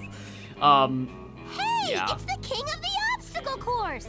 Hey, Raz! You're awesome! I hate the dowsing rod, says Nocturnal Decay in the chat. Or even a double I Psychonauts! also hate the dowsing rod. It's so helpful, but it's such a tedious item to use.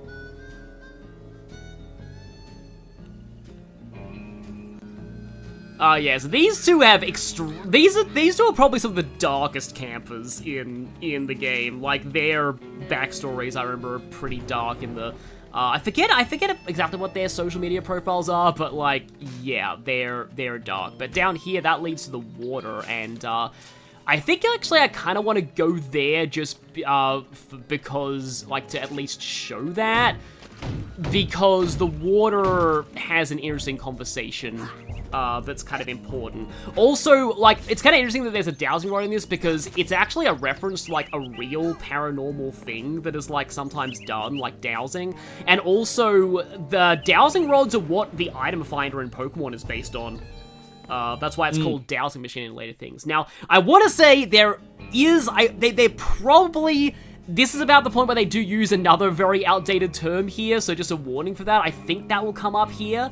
But they did not, like, I'm pretty sure the developers went on record to say they didn't actually know. This is a word that, like, Americans didn't actually know was a slur for a while. Like, it was a slur in Europe, and Americans just used it for years without actually knowing that it was. But it did, thankfully, get better. But I want to say that is mentioned here, if you go near the water. There's another time it's mentioned is in, one of Ford's, monologues. But yeah, this is important to know.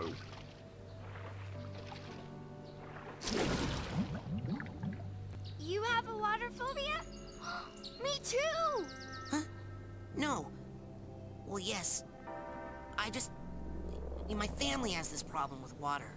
It's a bunch of hooey anyway. Yeah, this. Some old gypsy curse about how we're all supposed to die in water. If you can believe that. Oh! I thought it was about the whole thing with the brain-eating fish that walks out of the lake at night to hunt for victims. Well, see ya! Yeah, just casually drop that. Yes. I saw you and Lily talking in the coach's class, and I was wondering, were you asking her to go with you? What? No! I'm here to train. No distractions. Excellent. Bye. But yeah, they don't use that word in the sequel, by the way, but... No. Yeah. Yeah, it's just a curse in the sequel. Yeah. Thankfully. But like, the important point is that while a lot of other, like, platform characters can't swim, with Raz, there's a reason why. Like, it's not like Sonic being afraid of water because he can't swim or anything, or other platform characters not being able to swim for no apparent reason. Except Spyro can actually swim. Raz literally has a curse on his family. Supposedly his family is destined to die in water, and that's why if he touches water, that hand will come out and try and drag him in. This is, very important to know. Very important reasons. Very important lore on Raz. That I want to say has gone into a little bit more in, optional dialogue. If you go into, I think you can go into the, I forget if you have to go to the Ford's tunnels now, or if that's just optional at the moment. Yeah, because that's where we need to go next. I believe it's optional for the moment. For the moment, yeah. Hey, Mr. Cruller, can I take out a canoe? Mr. Who? You will call me Admiral, son. No, you can't charter a vessel. Not without an oarsman's badge. Okay, right. That's just him saying the oarsman's badge. Yeah. The boathouse crawler is interesting for. Like, I read something kind of like recently where I'm like, oh wow, that's really fascinating, but I can't, again, talk about that because spoilers, but, like, basically, like, there's a joke in this game about the boathouse Admiral Crawler having this borderline romantic obsession with canoes. There is actually deep lore as to why he's like that, and it's actually really tragic. So yeah, it just goes to show another one of those things that seem goofy and cartoonish at first, and then there's actual real things underpinning them. Yeah, people talking about, like, the Hunchback of Notre... Like, the thing with Hunchback of Notre Dame and using that word is, it's explicitly used by a villain there, and, like, that movie is all about racism against Romani anyway, so, like, you kind of expect that word to show up in that movie. It kind of reminds me about how, like, we read To Kill a Mockingbird in high school, and, like, that has slurs in it, but it makes sense because that's about racism. Like, and the whole book is about, like, how awful racism was at that time, so it's sort of, like, period accurate, but anyway. I think that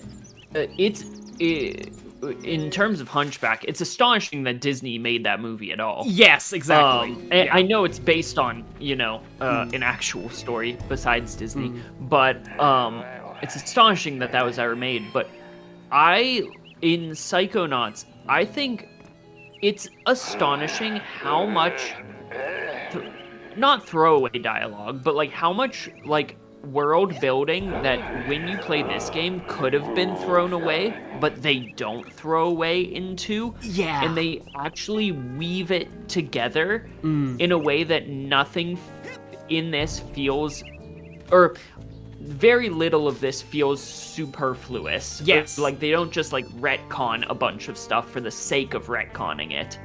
Like, it was very intentionally written, and I really respect that because of how much of a difference in time there was between the two titles. Yeah, because like clearly this game, like, it has an obvious hint towards a sequel in the ending, but it clearly wasn't designed with a sequel in mind.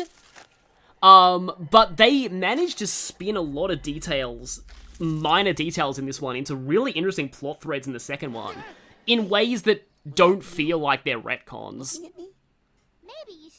Like, they're using information that was there all along, but, like, expanding on it.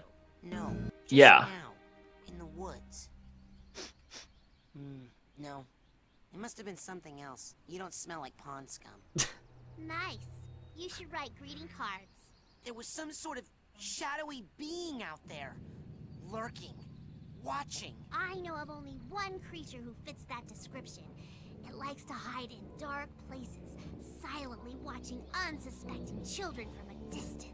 Really? Who? You, tree sitter!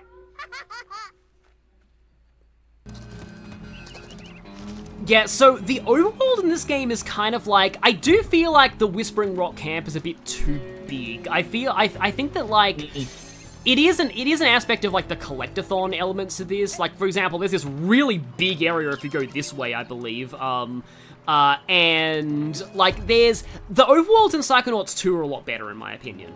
It's hard to explain why, but, like, it feels more like they make better use of the space in Psychonauts 2. This area feels more like it's big for the sake of just being big, and there are collectibles, but the area is so big that, like, they're just so, like, I feel like... Like, for example, I love the questionable area in Psychonauts 2. That area is fantastic. But, like, it feels like it's big, but every, like, individual part of it feels like it has a purpose. There's always something in every, like, place. Whereas this, there's just, like, so much that kind of just is just here, like, with no actual collectibles anywhere. I want to say there are... Yep, there's a bear. Hi, bear. Yeah. You want to avoid the bears because they have telekinesis. Yeah. I feel like that probably scared a few kids who played this game. But yeah, these bears have telekinesis, and there's an even worse mutated psychic animal in this camp that you'll be encountering way later in the game. If you thought the bears were bad, then you have not even seen, pyrokinetic cougars, I'll just say. Everyone hates the pyrokinetic cougars. Oh yeah, no.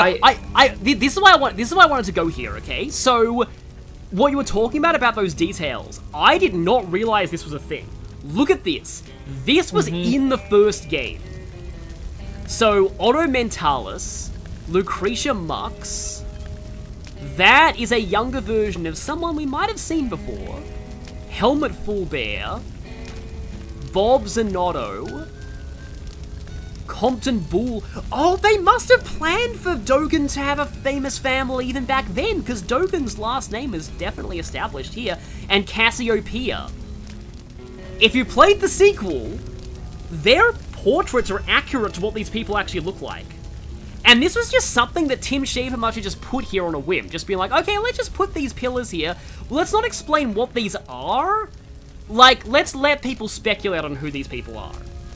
And then... yeah. In the sequel, they actually do expand on all those characters. It reminds me a little bit of, like, what, like, Eiichiro Oda, the writer of One Piece, did, when, like, sometimes he'd just be like, okay, I'm gonna name drop, like, 10 famous pirates now. I'm just gonna give them vague descriptions, and I might do something with them later, but, like, that's, like, but for now, they're just names, and I'll just leave them here for a bit. And, like later on in One Piece, all of them end up being extremely important characters to the narrative.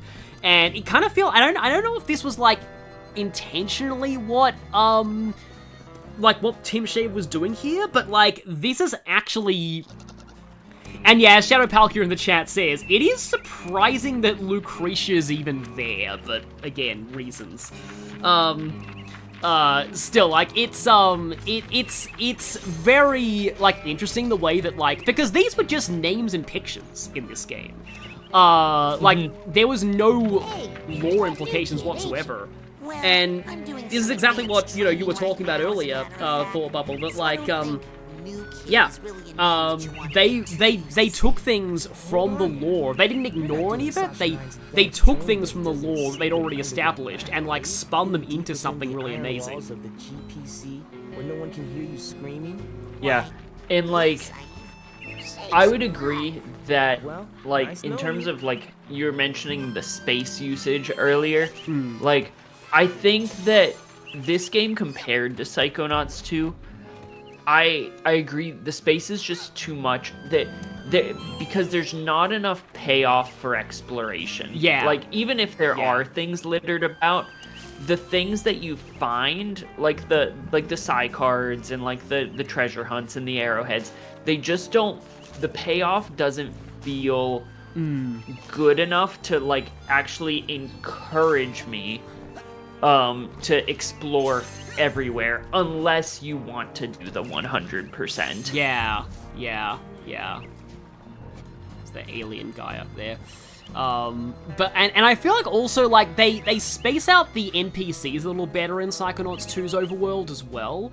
Like with for example, like they like here, like I feel like one of the biggest rewards of, like, exploration in Psychonauts is, like, finding the NPCs and finding more, like, talking to them and getting more conversations, because the dialogue is just fantastic. Like, absolutely, finding more NPC dialogue is its own reward, and that's, I think, spaced out a little better in Psychonauts 2. Oh, there's a bear there. I was like, oh, is there a camper? Nope, that's a bear. That's a bear.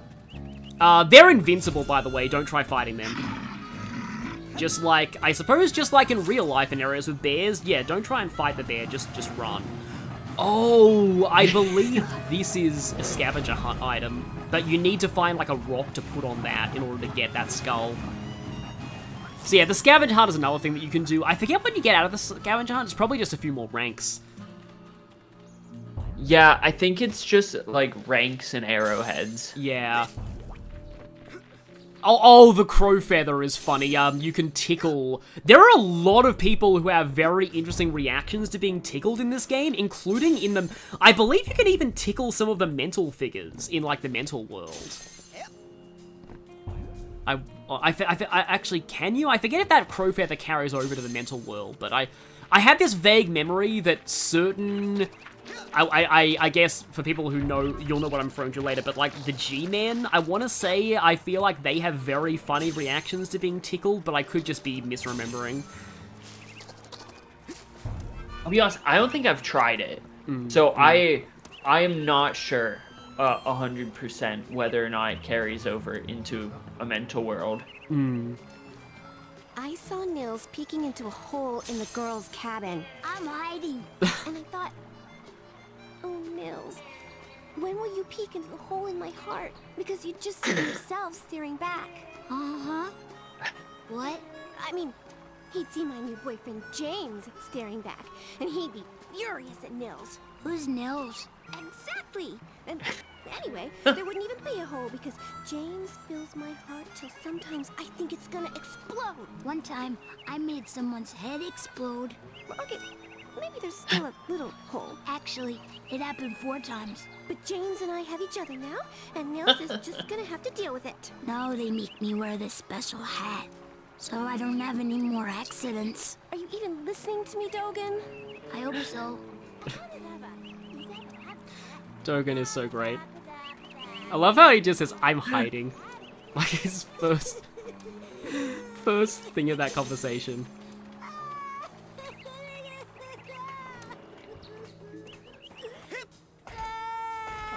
It's probably something important to do with... Oh. Is anybody out there? Let me out! Alright, he's stuck in this, yeah.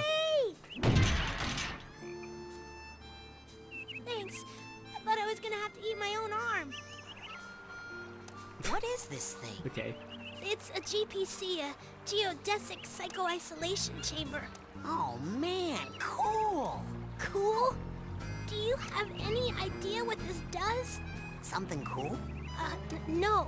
It's a 6-sensory deprivation tank, a hermetically sealed metaphysical hotbox. It's solitary confinement for psychics. Nasty. And the coach locked you inside it? Nah, the staff hasn't put any kids in the GPC since the 50s. Bobby threw me in here. Bully and dwarf accomplice should assault own size or larger only. While in cooler, perhaps notice gigantic bear with skin where hair should be?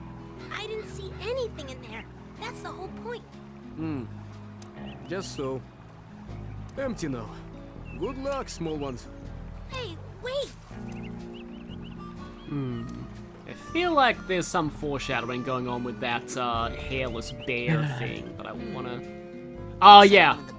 Yeah, this is where the button goes. But yeah, you wouldn't really know this if you didn't show the button to Oleander. So I believe there's like an inventory menu that we need to go into. I just kind of forget how to do that. It might be like on the D-pad. Oh yeah, it is on the D-pad. There we go, yeah.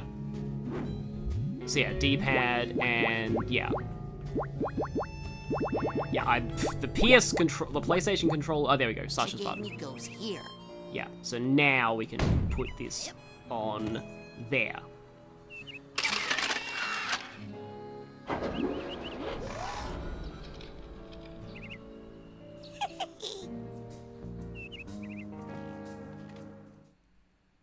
Agent 9, I'm here for the advanced training.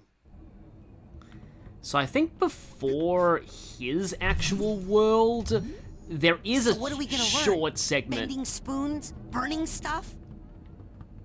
In another area. You do get to burn stuff in this game, but you don't ever learn how to bend spoons. I've been hearing a lot about head explosion, and I was wondering... Science, Rasputin. That is what we here.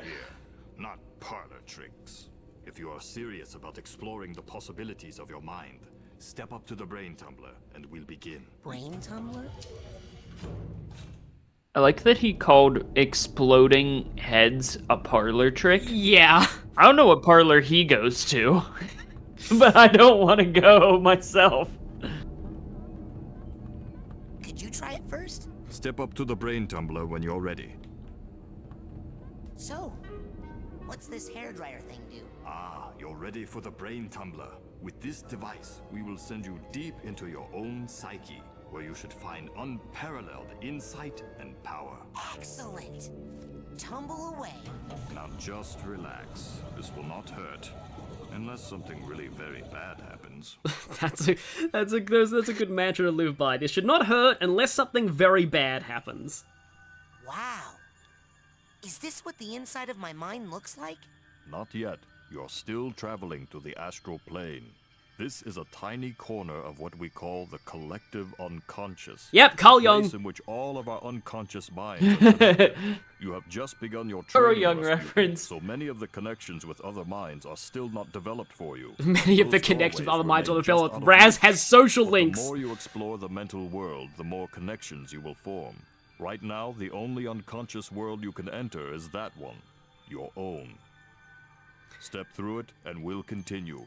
But yeah, this is how they justify you being able to return to, like, levels that you've already been to. So, like, even when the character is no longer, like, available in the overworld, you can still, and this here, yeah, it says vaults, tags, so this will tell you when you've got all of the figments or vaults or cobwebs in a world.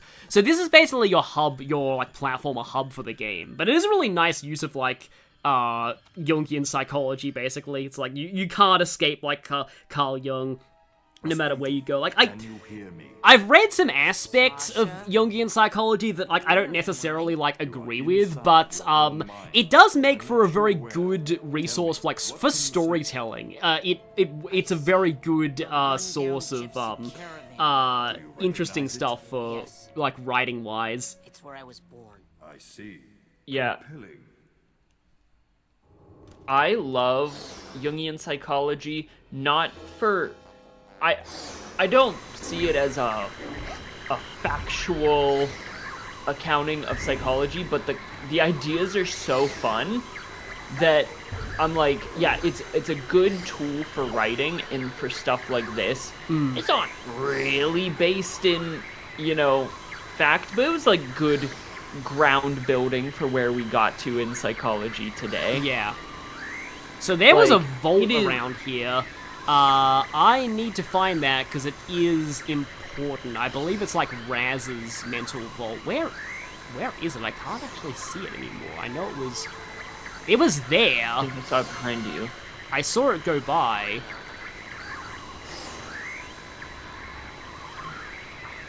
Oh, there it is. Yeah, it blends in with the walls very well. Hello there, vault. There you go. So is this... Oh yeah, this is Raz's vault, yeah. Rasputin's getaway. So this is him and his family at the circus. And that's when he found that pamphlet for Whispering Rock's summer camp. And he was very entranced by it. But his dad did not approve. So he snuck out riding the world's smallest pony. And that's how he got here. Sasha, I'm going inside the caravan. What do you see inside? This is weirdly one of my favorite moments in the game. Oh, wow. I'm not sure. It's getting fuzzy. Oh yeah, this is cool. Aha! I don't know why, but that transition is so satisfying to me. Yeah. What do you see now? I see a small, bunny-like animal thing. An unfamiliar animal entity in a dream often represents a primal fear or memory. Follow it, and it should lead you somewhere important. Check. Okay, Mr. Bun. You and I are gonna be tight. Wherever you go, I go. Like 2 peas in a... Hey! Come back here! Well, at least it's leaving a trail of hearts for us to follow. Follow unfamiliar animal entity, bunny. I want to say this is one of the easier worlds to get the figments in, but this is one that you do end up making several trips to, because we basically get gradually, we can't explore this whole place on our first visit. This is kind of like the kind of... It's sort of like, from what I remember, it's the... Oh, hi, Death Vine. It's sort of like the... It's hard to explain. It's not like the hub area, but it's like, for the first half of the game, you basically, like, your main goal is to progress through the Brain Tumbler, and the further you get through the other mines, the, also, we have enough ranks to get, I want to say that's pyrokinesis, the first one we get out of rank, or maybe it's something else, but, like, basically, we'll see more of this place, like, the more we go through. Like, Psychonauts 2 has a similar presence, where there's, like, kind of like a super world that you kind of explore more of as you get through other mines, and once you've completed that, that's when the second half of the game starts. Sasha? What is it? Another bunny? No. This is more of a super scary flaming-eyed demon kind of deal. Oh. What? Okay, I'm pulling you out of there. Just give me a second. Sasha? Hold on, I'm still getting some unusual interference. It's fascinating, as if someone else... Agent 9? Sorry, almost ready. Sasha! Yeah, I think of this area as like a narrative anchor. Yeah. That should not have happened. We need to try that again. Oh. I don't think I need to be in the tumbler with the glowy eye guys anymore. Suit yourself. You know, in many tribal societies, learning to defeat the monsters you see in your dreams is considered a rite of passage. I can train you to fight. Come see me when you're ready. Oh yeah, that's when you, this is how you, get into Sasha's training. Okay, I'm ready to learn how to really fight. Oh, really? What? Nothing. It's just that I didn't think you'd really take me up on that offer. It usually scares the kids off. Well, not me. I'm ready to kill for my camp. Listen, I'm sorry, but I can't train you. Agent Vodello would kill me. What's the big deal? What she doesn't know won't hurt her. You don't even have a marksmanship learner's permit. I could lose my job. I'll get one. Even if you used that secret passage over there and snuck into his sanctuary, Agent Cruller would never give you a marksmanship learner's permit. Agent Cruller. Never in a million. I'm off. Be right back after I talk with Agent Cruller. Like, there's this kind of running theme with Sasha that, like, he kind of tries to subtly nudge you in the right direction by going, I couldn't help you, even if you were to do this and do this, there's no way that you would ever get the permit that you need for this. Rocket underground rapid transit system. Would you like to go back to your private sanctuary now, Agent Cruller? I forgot how ASMR... This was before ASMR was, like, a thing. But yeah, this is the camp's, like, fast travel, system. Let's go to Ford's... my sanctuary. Yes, noble Psycho Master. But yeah, Sasha's great. Raz and Sasha's dynamic is funny already. Oh, it gets even better.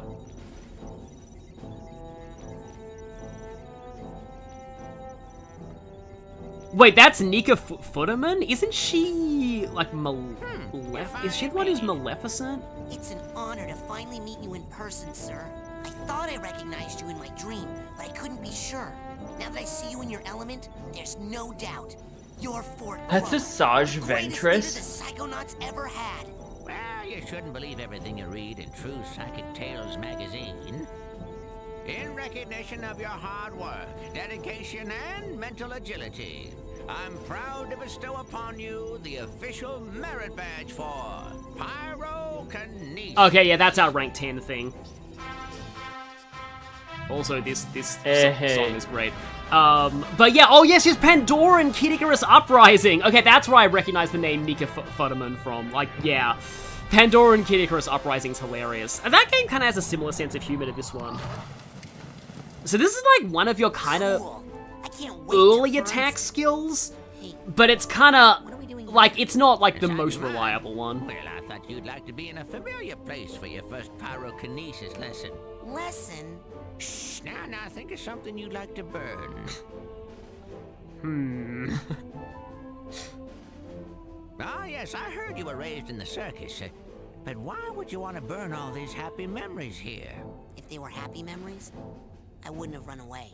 My dad, he hates psychics, and he knew I was becoming one.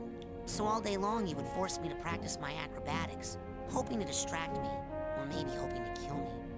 I never was sure. Now why are you still talking when you could be burning stuff? Oh yeah, chat says Nika Futterman is also the VA for Styx the Badger in Sonic Boom. That is kinda cursed as well. Great, think. Heat. So yeah, for pyrokinesis, you just lock onto something, hold the button, and it burns. It's basically kind of just a short-range attack. Rasputin, lock your mental focus on this last one and hold it while you I pulled up Nika Futterman. Apparently, she was Chum Chum in Fanboy and Chum Chum, and I hate that I have that fact in my head now. Okay. I don't like. I've heard of Fanboy and Chum Chum, but I don't know what it is. Is it a SpongeBob spin-off? When it's very, very no, it's just an awful. It's just an awful show. Don't look it up. Save yourself. It's just a really terrible show. Okay, yeah. Also, I just realized Ford Cruller talking about using psychic powers to impress girls. Foreshadowing. Anyway, yeah, I talked over a line where he says, like, make sure you promise never use pyrokinesis unless it's very important or very, very entertaining. There are actually a lot of, I want to say the G-Men also have very funny reactions to being set on fire. Like, they're very monotone about it. So, yeah, like you get a lot of, like, dialogue with a lot of these characters. Some of these are very interesting. I do want to ask this one. I saw you raking leaves. Was that a disguise? Yes, well, I have many disguises. It helps me keep an eye on you kids wherever you go. Now, when I'm in disguise, I may pretend not to recognize you. Don't blow my cover, okay? Say no more. Your secret identity is safe with me. So, all of those different, like, you know, the janitor and the shopkeeper and the boathouse and the admiral are all just different disguises of Cruller, and he only pretends not to recognize Raz, but, something tells me there was a little bit of hesitation in his voice when he was giving that explanation, so... What are you doing here at Whispering Rock? This trading facility is built right smack on top of the largest Psytanium deposit known to man. It runs under this whole valley and makes this a very critical area for the Psychonauts. So I'm here to look after it, and to make sure you little spoon benders don't kill each other. What's Psytanium? Psytanium is a very rare psychoreactive mineral that crashed here on a meteorite hundreds of years ago. It responds to psychic waves, focuses them, amplifies them. It can make psychics more psychic, but it can also make unstable people more unstable. Not everyone can handle that much activity in that part of their brain. It can drive them completely out of their gourd.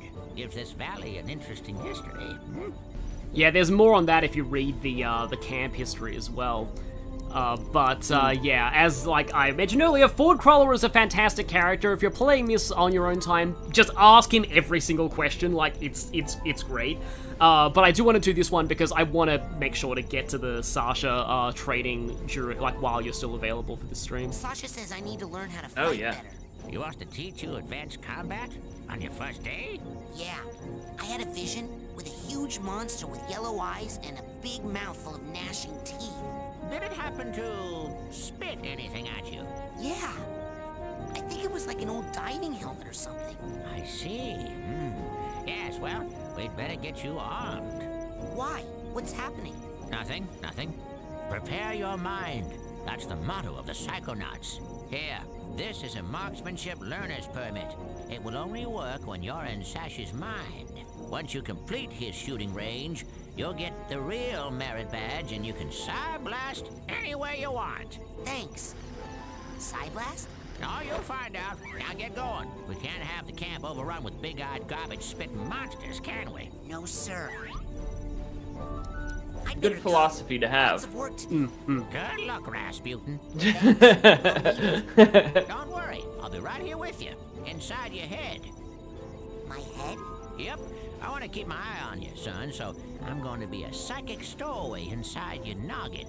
If you ever want to make me appear, you can do it with this special device. Is that a piece of bacon? Oh, yeah. I just love bacon. I smell that stuff and I can't help it. I drop everything and come running. Okay. Do you have like a little baggie or something I could put this in? You get a move on or I'll eat that right here. Well, that thing's gonna get very rancid by the end of this game. But yeah, we have the learner's permit now, and also, so like, you can summon Ford at like any time when you're in someone's mind, and he has like, basically, it's kind of like this game's hint system if you don't know what to do. I believe, yeah, we need to go to the isolation chamber. Psycho-isolation chamber. And there's a lot of very funny dialogue you can get at various points in the game. He has unique advice on like every boss fight as well. Hey, Lily. Going for the advanced training? What's the rush? Are you kidding? I only have a few days to become a Psychonaut or I lose my shot forever. Look, Raz, I hate to burst your bubble, but the Psychonauts are not what they used to be. Times have changed. The world just doesn't need us anymore. The world does too need Psychonauts. Right here at this very camp, in fact. I think there are several fishy things that need psychic investigating. You're so immature. And cute. When are you gonna just shut up and kiss me? Shut up and do what? Oh, I didn't know you could. I gotta go. Bye, so embarrassing. I'm hiding. Summer camp crushes. Yeah. Summer camp crushes, a lot more complicated when they're around people who can read minds. Yeah. Yeah. Like, it's definitely, like, implied that Raz has a lot of, like, latent, like, talent, a lot more than, like, and a lot of these teachers recognize that. That's why they're trying to make sure that he can control... Okay, I got it. Check it out. Powers. Excellent. Well, my ass is covered. Are you sure you are ready to do this? It could be dangerous. I did not get the, well, my ass is covered line when I first played this, but it's like, yeah, well, you got the permit, so if he did this without one, he could easily get fired. I think that's what he's joking about. But as someone who has run a summer camp for kids, like, oh wow, before, I relate on a spiritual level to this line now, because I'm just like, yep, okay, you filled out the paperwork. That's good. Like, we're set. You can't set foot in this area until you fill out the paperwork. But now that you have and your parents are cool, we're golden. Yeah. One of the things that, like I was going to mention this as well, like, one of the things that I really like is that, again, in spite of, like, a lot of the kind of goofiness, you can tell, like, in that moment with the brain tumbler, that, like, Sasha does genuinely care about the kid's safety. Like, he immediately pulled Raz out of there the moment it started getting dangerous. And, like, I do, like that about his character a lot. Yes. Are you gonna pull me into your mind like the coach did? No offense, but it's time you saw what an organized mind looks like. So yeah, this is our second mental level. Waivers are your friend, I guess, in the chat. That's great. Surprise thought bubble. Sometimes it just jumps out at you. Like something that we will see in this mind. Yes. Welcome to my mind. It's so empty. I mean... There's more here than meets the eye, but I've learned to keep it under strict control, and that's what I'm going to teach you. Control your feelings, your fears, your anger. You must learn to control them, focus them, concentrate them, and release them. As therapy? No, as firepower. Say something hideous and horrible jumps out at you. Something so disgusting that it simply must die. So tacky. I can't look directly at it, but I control those feelings. Tiffany lamp. Focus them, concentrate, and release. And the world is a better place. Your turn. So, I saw an interview with Tim Schafer where he said that Sasha actually does like Tiffany lamps, it's just fake ones that he hates. Well done, Raz. Keep shooting. Well done, Raz. Keep... Excellent. A victory for good taste. Now you must... Alright, a victory for good taste, I believe, is the name of the trophy for finishing this mind. Set upon by multiple attackers. But you need to dispense with them in a certain order. Eliminate these monsters in the proper sequence, and we can move on to the next lesson. Ah, okay. Interesting.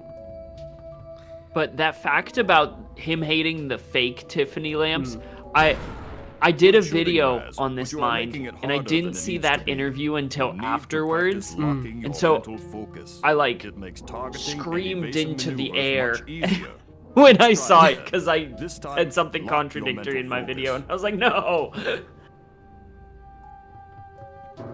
Dioclone in the chat, that's interesting, says, I think, like, the thing I like about this game is the adults don't talk down to the kids, they joke around and treat them like equals, especially Sasha.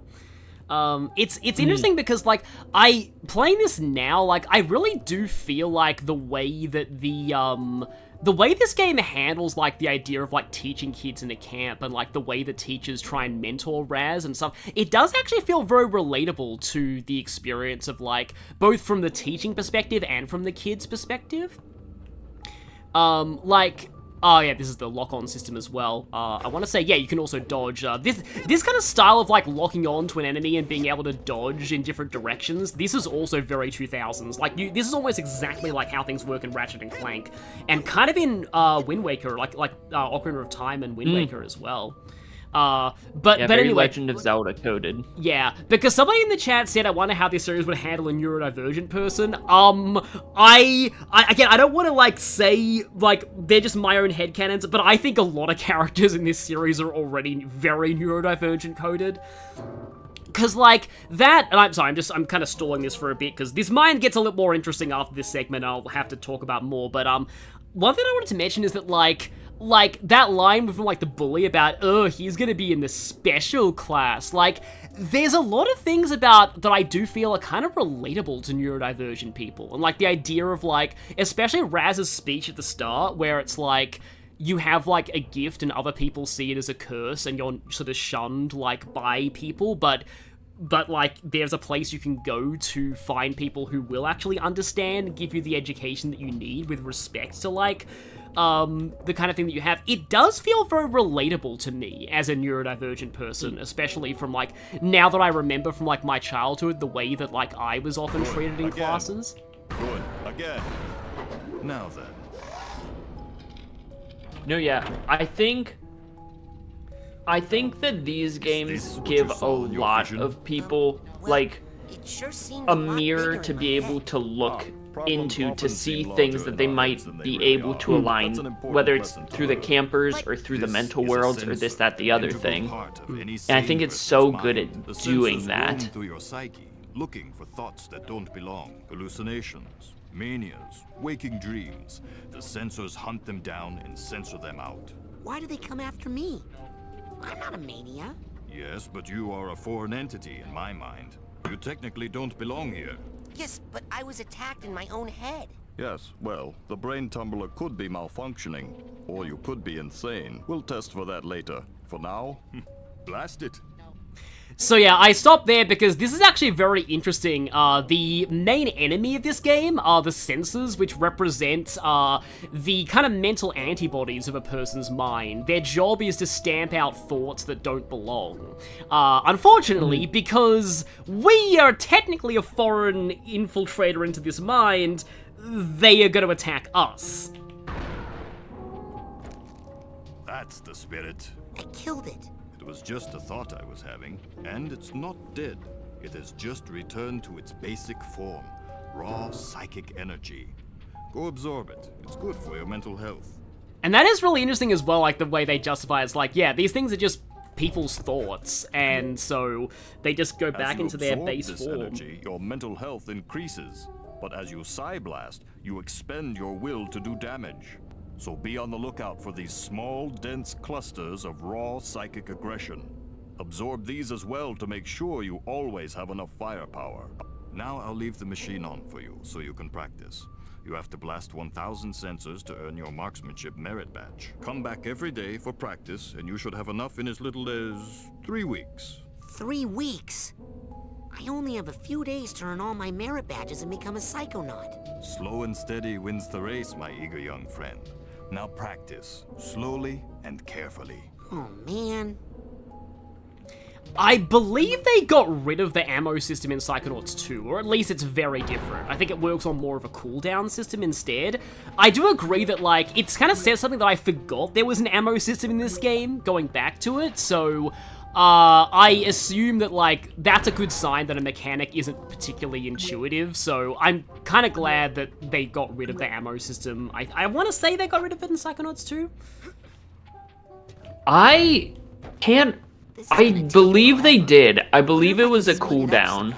Okay, yeah. Yeah. Because I don't remember collecting ammo, and I don't think the little exclamation points are in Psychonauts. Yeah, too. no, they're So definitely not in it's a 2. cooldown. Yeah, yeah. So here... oh, unless you have to... There we go. Hey! They just go, no, no, no. They're coming out fast, but still not fast enough. Yeah, the thing is, like, the first game only really has sensors and a couple of other things. I love the expanded types of enemies in Psychonauts 2. Like, they added things like doubts, regrets, the panic attacks are particularly interesting because I know somebody who actually does suffer from panic attacks, and they are kind of scarily accurate to how real panic attacks are. They definitely did their research in the second game, I'll say. But, like, I do... And the thing that I love about the different enemy types in the second game is just how how the presence or lack of presence of them in certain minds tells you a lot about that character. Like, some characters have no doubts. Like, some of them, like, I believe the main villain of Psychonauts 2 doesn't have regrets in their mind. So that's interesting. But here, we just have to keep messing with the thing we were told not to mess with. Still not. 5, maybe 6. And then there's that big setting that has a giant skull on it. I'm sure that's not that's not going to be dangerous at all. Yeah, I think that means that it's bad if you don't go to that setting.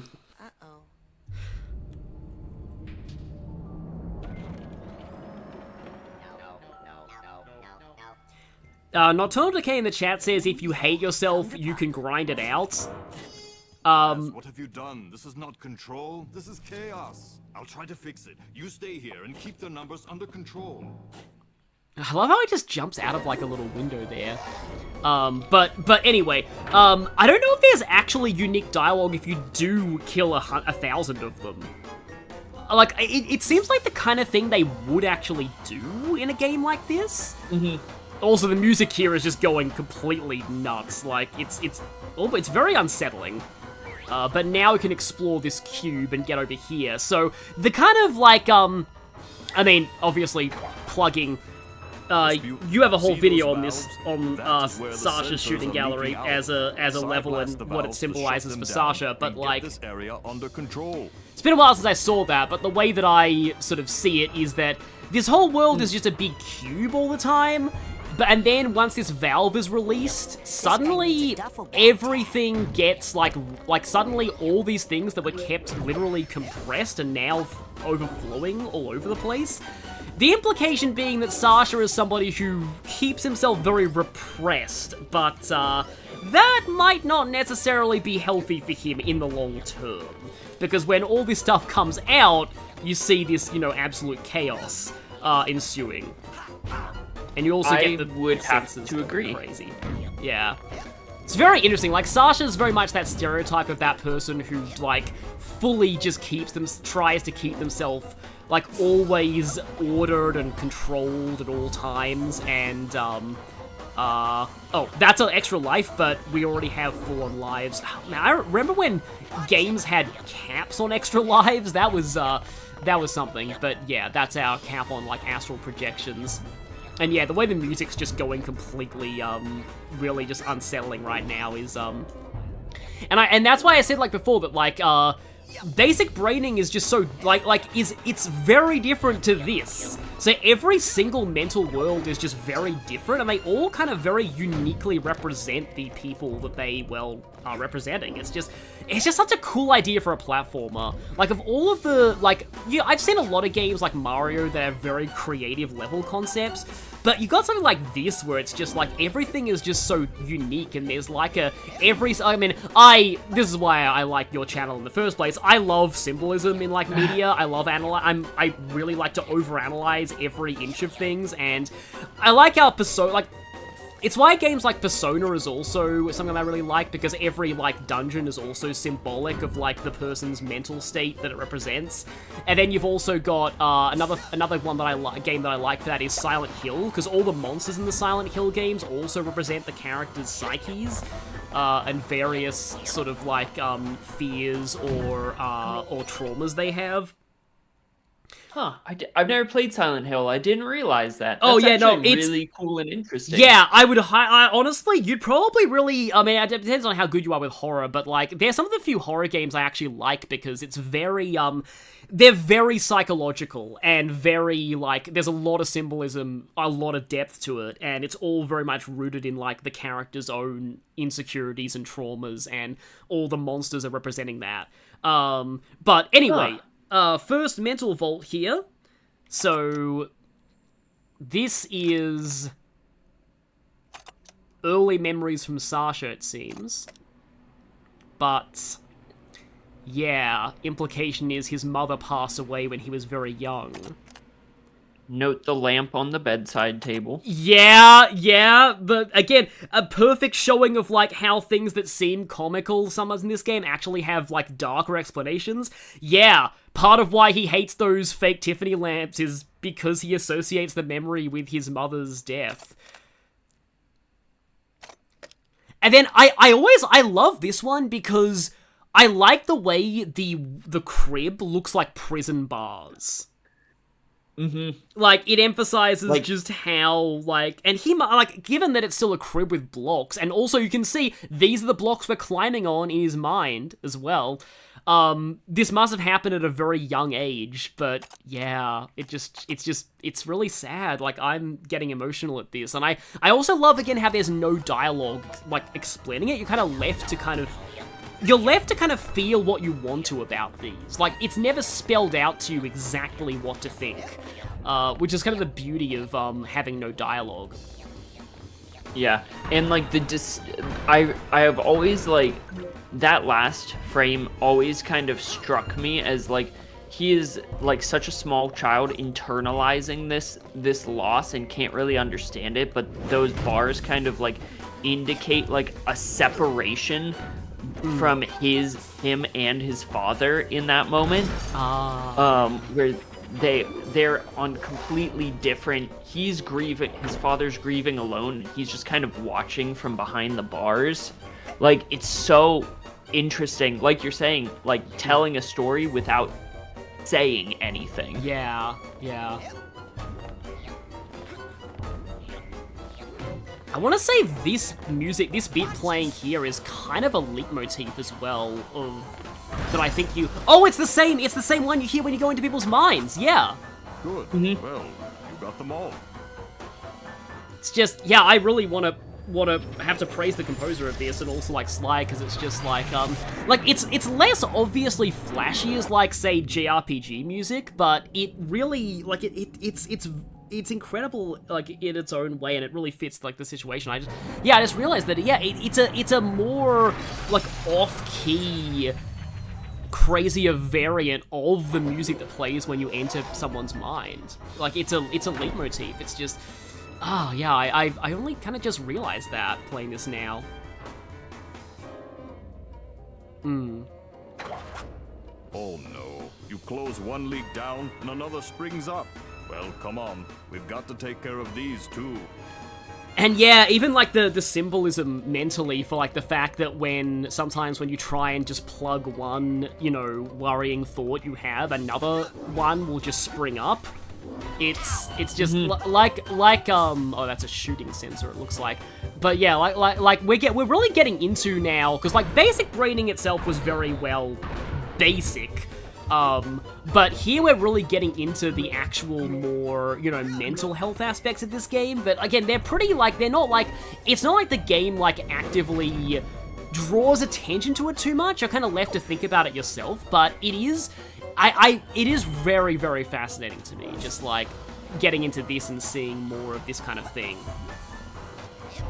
Yeah, and, like, this area in particular, like, if you, like, when you look up, it looks like an Alexander Calder mobile, which is a famous artist who, like, made mobiles, and it kind of, like, is this based on his crib as a child? Is it because he loves art as an adult? Is there a mixture of both? You know, like, in Alexander Calder's mobiles are interesting because they, like, they're insanely well balanced, so it's also kind of, like, subtextually showing, like, the balance he tries to hold, potentially. Yeah.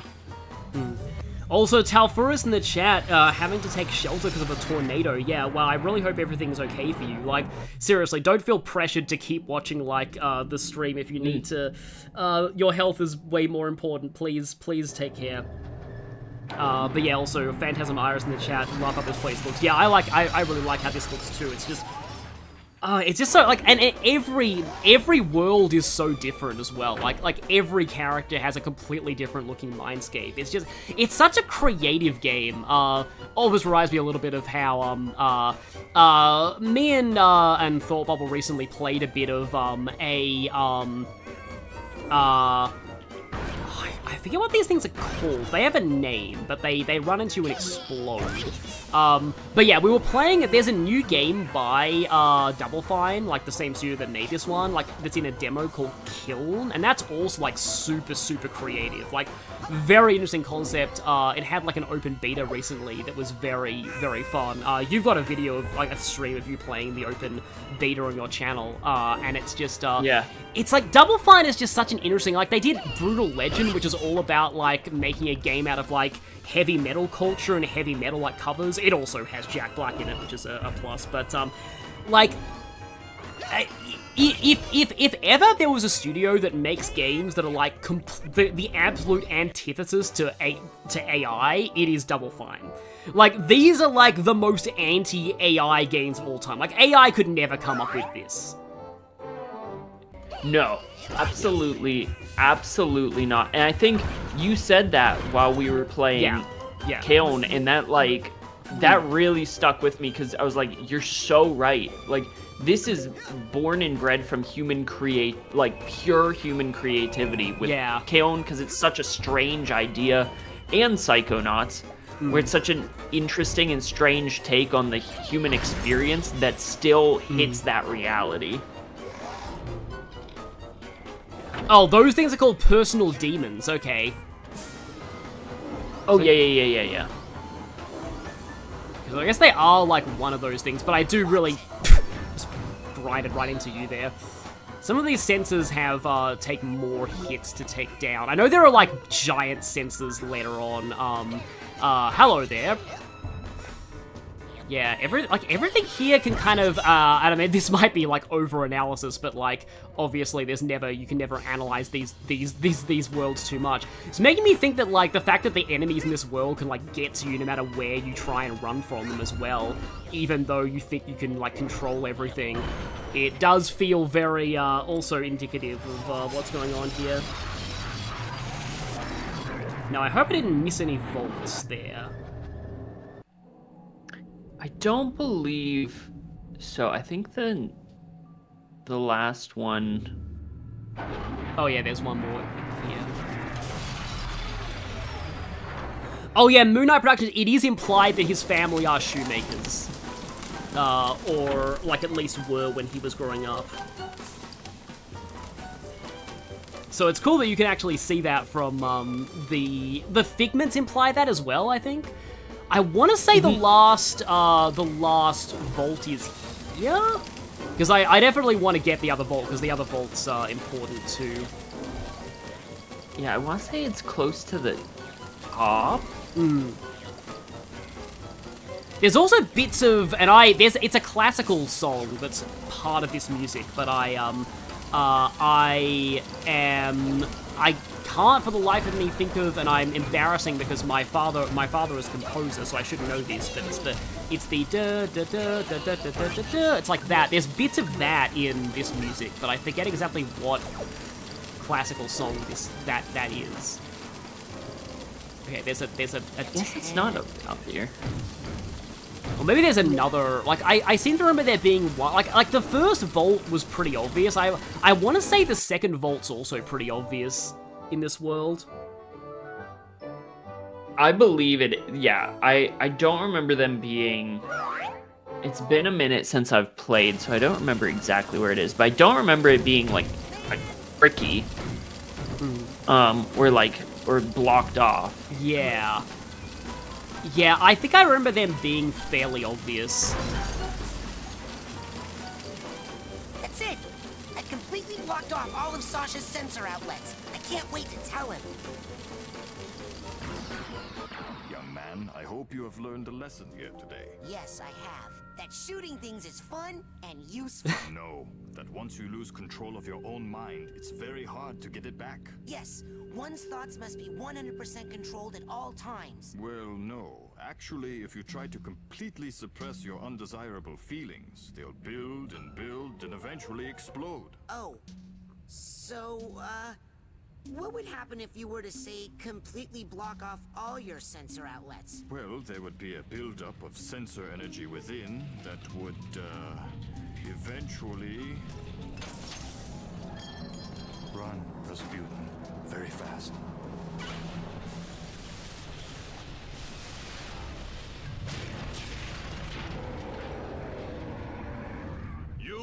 own creation. I command you to stop. Rasputin, it's time to earn your merit badge. So yeah, first boss fight here, but I want to say that like as I was saying earlier, if you use like the which is the button to do it. There's enough horseplay, Rasputin. Destroy him. There's like I'm trying to get into Kruller's thing, because he does have like unique lines for every boss fight. But yeah, it's on like the D-pad, yeah. So yeah, sorry, I'm kind of refamiliarizing myself with all of this. There we go, yeah. So the bacon, yeah. Bacon. Yeah, do you have any advice on the current situation? Need your analysis on a hostile? Agent Cruller, do you have any advice on the current situation? Those little senses seem to be restoring the big guy's health. You gotta shut down the leaks the little senses are coming out of. Ah, okay, yeah. Need your analysis on a hostile. What kind? Oh yeah, so, like, a lot of, like, the way that all of these are phrased are very, they're all very funny, because they're all from Raz's perspective. Do you know that the camp has a bear problem? A lot of these are, like... Very helpful. That's all I need. There's a lot of fun ones here. I'm not gonna, like, show all of them, but, like, there are, some of the later worlds have like enemies that he has very interesting analysis on. Also, thank you for the $3, Minato Kurusu. Also, Sasha eventually starts saying some pretty silly things if you leave him stuck on that stamp for a long time. Put me down. The big ones. Yes, that's 3 of them. Yeah, you have to go to like the sides of the cube that have sensors like coming out of them, so you know where like they are. I also feel like this level needs to be like highlighted for like just the physics of it are kind of insane, of like going from edge to edge on the cube. Because it was, people thought like running around the worlds in Super Mario Galaxy was insane. And while this isn't a circle by any means, it's a similar concept. And the fact that they're able to make that happen so seamlessly is, I don't know, I feel like it's very impressive for, what is this, a 2002 game? Something like that? Yeah.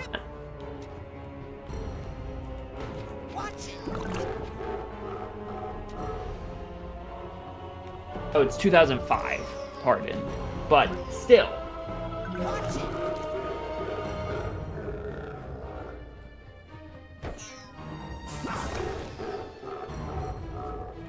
Yeah, it's been a while since I did this fight. But yeah, he does take damage from the Psy Blast now. And yeah, you use the dodge to like avoid those, and then if you hit the small ones to get some of your health back.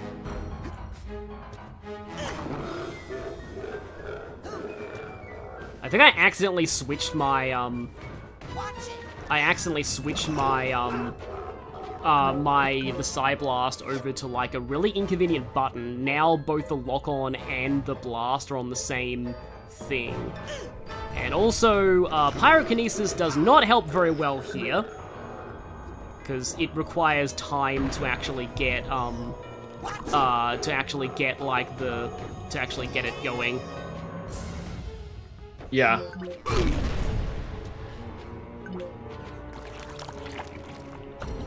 I think, and maybe this is a hot take, I think that this is one of the more difficult boss fights in the game. I can see that, actually. I just realized the stomp is actually quite good for clearing out the small ones. It's been so long since I actually did this boss fight. It doesn't help that, yeah, I have Psyblast on a really bad button. So, is this where I get a speech and learn another lesson?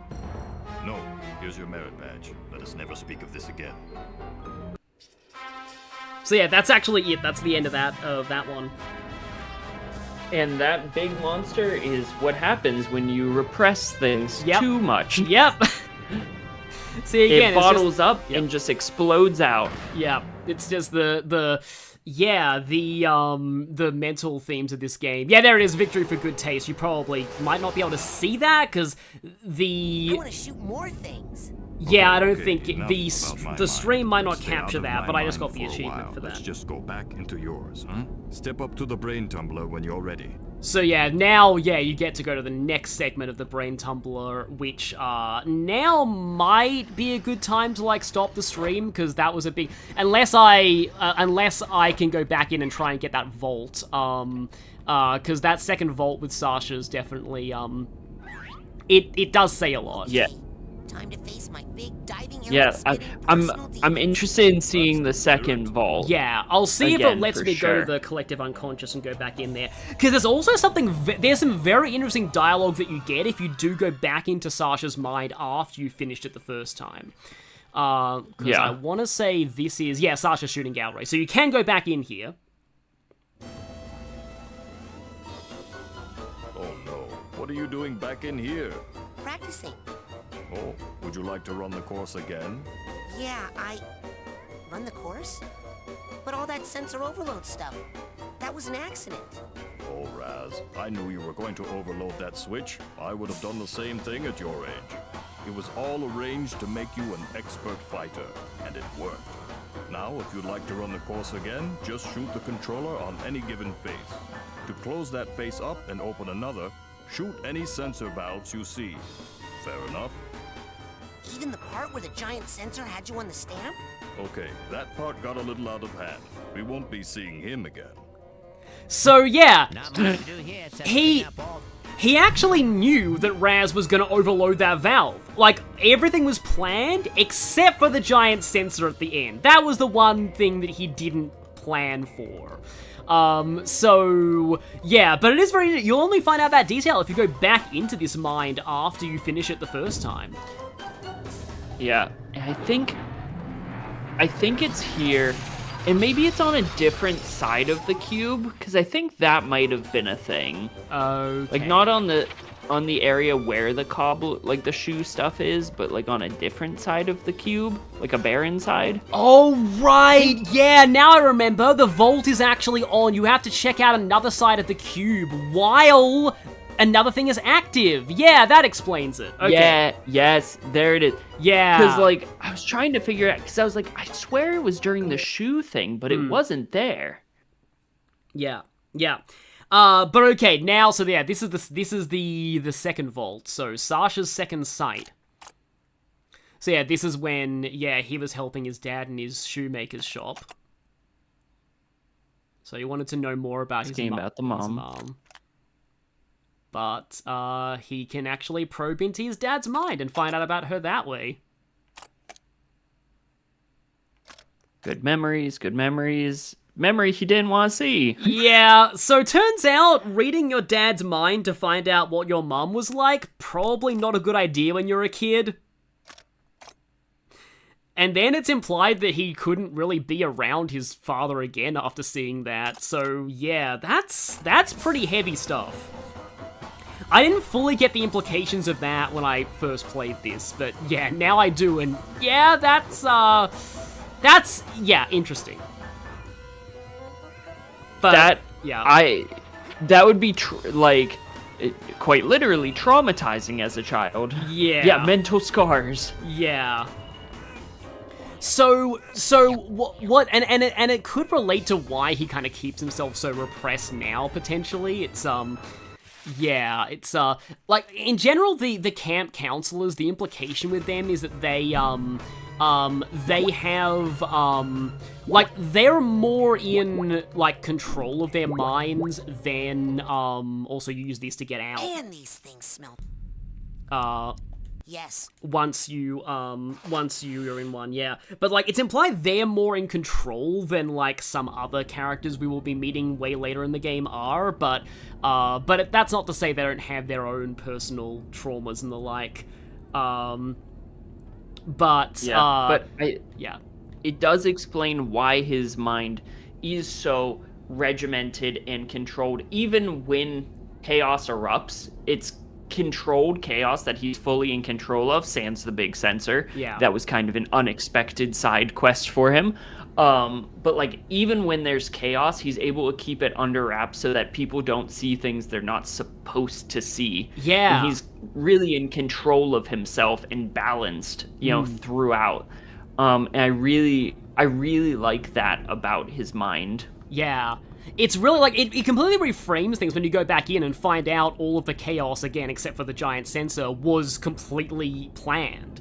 Like, everything that seemed to just be going out of control was, no, he'd prepared for that the whole time, and he actually wanted you to see all of that. And, yeah, so people in the chat are saying that maybe it's like he actually wants to make sure that, like, other psychics don't go through the trauma he did by seeing things in his mind they don't want to see. But yeah, some Asian, okay, Psychonauts seems like it has really fascinating lore. Oh, believe me, play this game! Seriously, play this game. You have not seen the half of it. It gets so deep. Like, trust me, this is a fantastic game, and the sequel is also fantastic. Like, I honestly think the sequel is even better, which is really saying something. I was like, because back in the day, this was like one of my top underrated games that deserve sequels. And the funny thing was, my other one was The World Ends With You, and they both got sequels in 2021. Yeah. That was, yeah, we and got... Neo's good, too. Yeah. Neo didn't really do as well as, like, Square Enix hoped, but Neo's got some very interesting stuff in it. It's kind of funny also that they're both about psychics, The World Ends With You and this, but, like, there were two games I always thought, these are really underrated, and they need sequels. And yeah, we got them. Yeah. Honestly, if you're terrible at platformers, like, this game isn't, like, super ridiculously hard or anything. It's not, like, Super Meat Boy levels or anything. But yeah, it makes sense if you look up a playthrough to watch. But, like, yeah, I really, really, really love this. I think probably, Phantasmara says, where can I play this? How can I play this? It's on Steam. It's probably on, like, the Xbox stores as well. It is, like, I think on the PlayStation store too, but, like, the PS2 version of this game is not great, apparently. But Psychonauts 2 is available on, I just realized, like, Psychonauts 2 is available on, like, everything except Switch. I wish it was on Switch. Like, I think even, like, Double Fine said that they would actually like for it to be on Switch if they could, but I think the Microsoft deal might prevent that, unfortunately. But it just feels like the kind of thing that you would really, like, that the Switch install base would really like these games. Yeah, I feel that way about everything Double Fine. Like, if Kiln was on Switch, or I feel like everything Double Fine would do amazingly on Switch, and unfortunately none of their... I don't think any of their stuff is on Switch, which I think is really disappointing. I understand, because development is tough, and getting it onto another console on top of what it's already on is, I'm sure, super difficult for a developer, but especially one owned by Xbox. But I think all of these would do, like you're saying, so well on the Nintendo family of consoles. Yeah. Quanko in the chat says both Psychonauts games like minus 80% off now. So yeah, if you want to get these, hashtag not sponsored, but definitely I recommend these games so highly. They say that, like, why is 2 6 times more expensive than 1? It's because this is a game from, like, 2005, and Psychonauts 2 is 2021. It's a way newer game. It's way bigger budget, much more, better production values. It makes sense it's more expensive, but, like, you'll get your money's worth out of both of them. But, yeah. Grim Fandango. I need to play Grim Fandango. That's another, Tim Schafer game, I think. That's another game I've really wanted to play.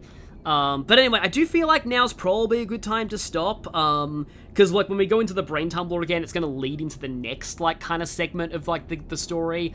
But yeah. I think now is definitely a good time to stop, probably. But yeah, this has been really fun. Thank you for being here to hang out with me and play this, and I am very excited that it looks like a lot of people in the chat are being converted to wanting to play this game. And that's fantastic. Always Great a joy. News. The world needs more Psychonauts fans. Absolutely. But thank you for having me. This was super fun. I love talking anything and everything Psychonauts. So if you ever want to gab about Psychonauts again, let me know. Yeah. I will, as long as I am available, I will be there. Yeah. Yeah, thank you. Seriously, thank you for being here. I've wanted to have you on as a guest for so long.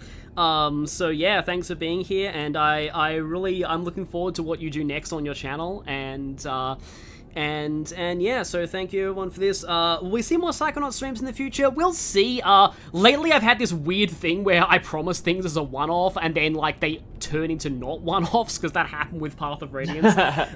So we'll see. Yeah, we might be seeing more of this in the future, but yeah. I'm not sure exactly how many more guest appearances I'll be able to have, because, yeah, like, getting everything scheduled, and, like, I have travel plans soon as well, but, thank you all for being here, and, yeah, once again, please, more fans of Psychonauts, please play these games, and, yeah, I'll see you all in my next stream.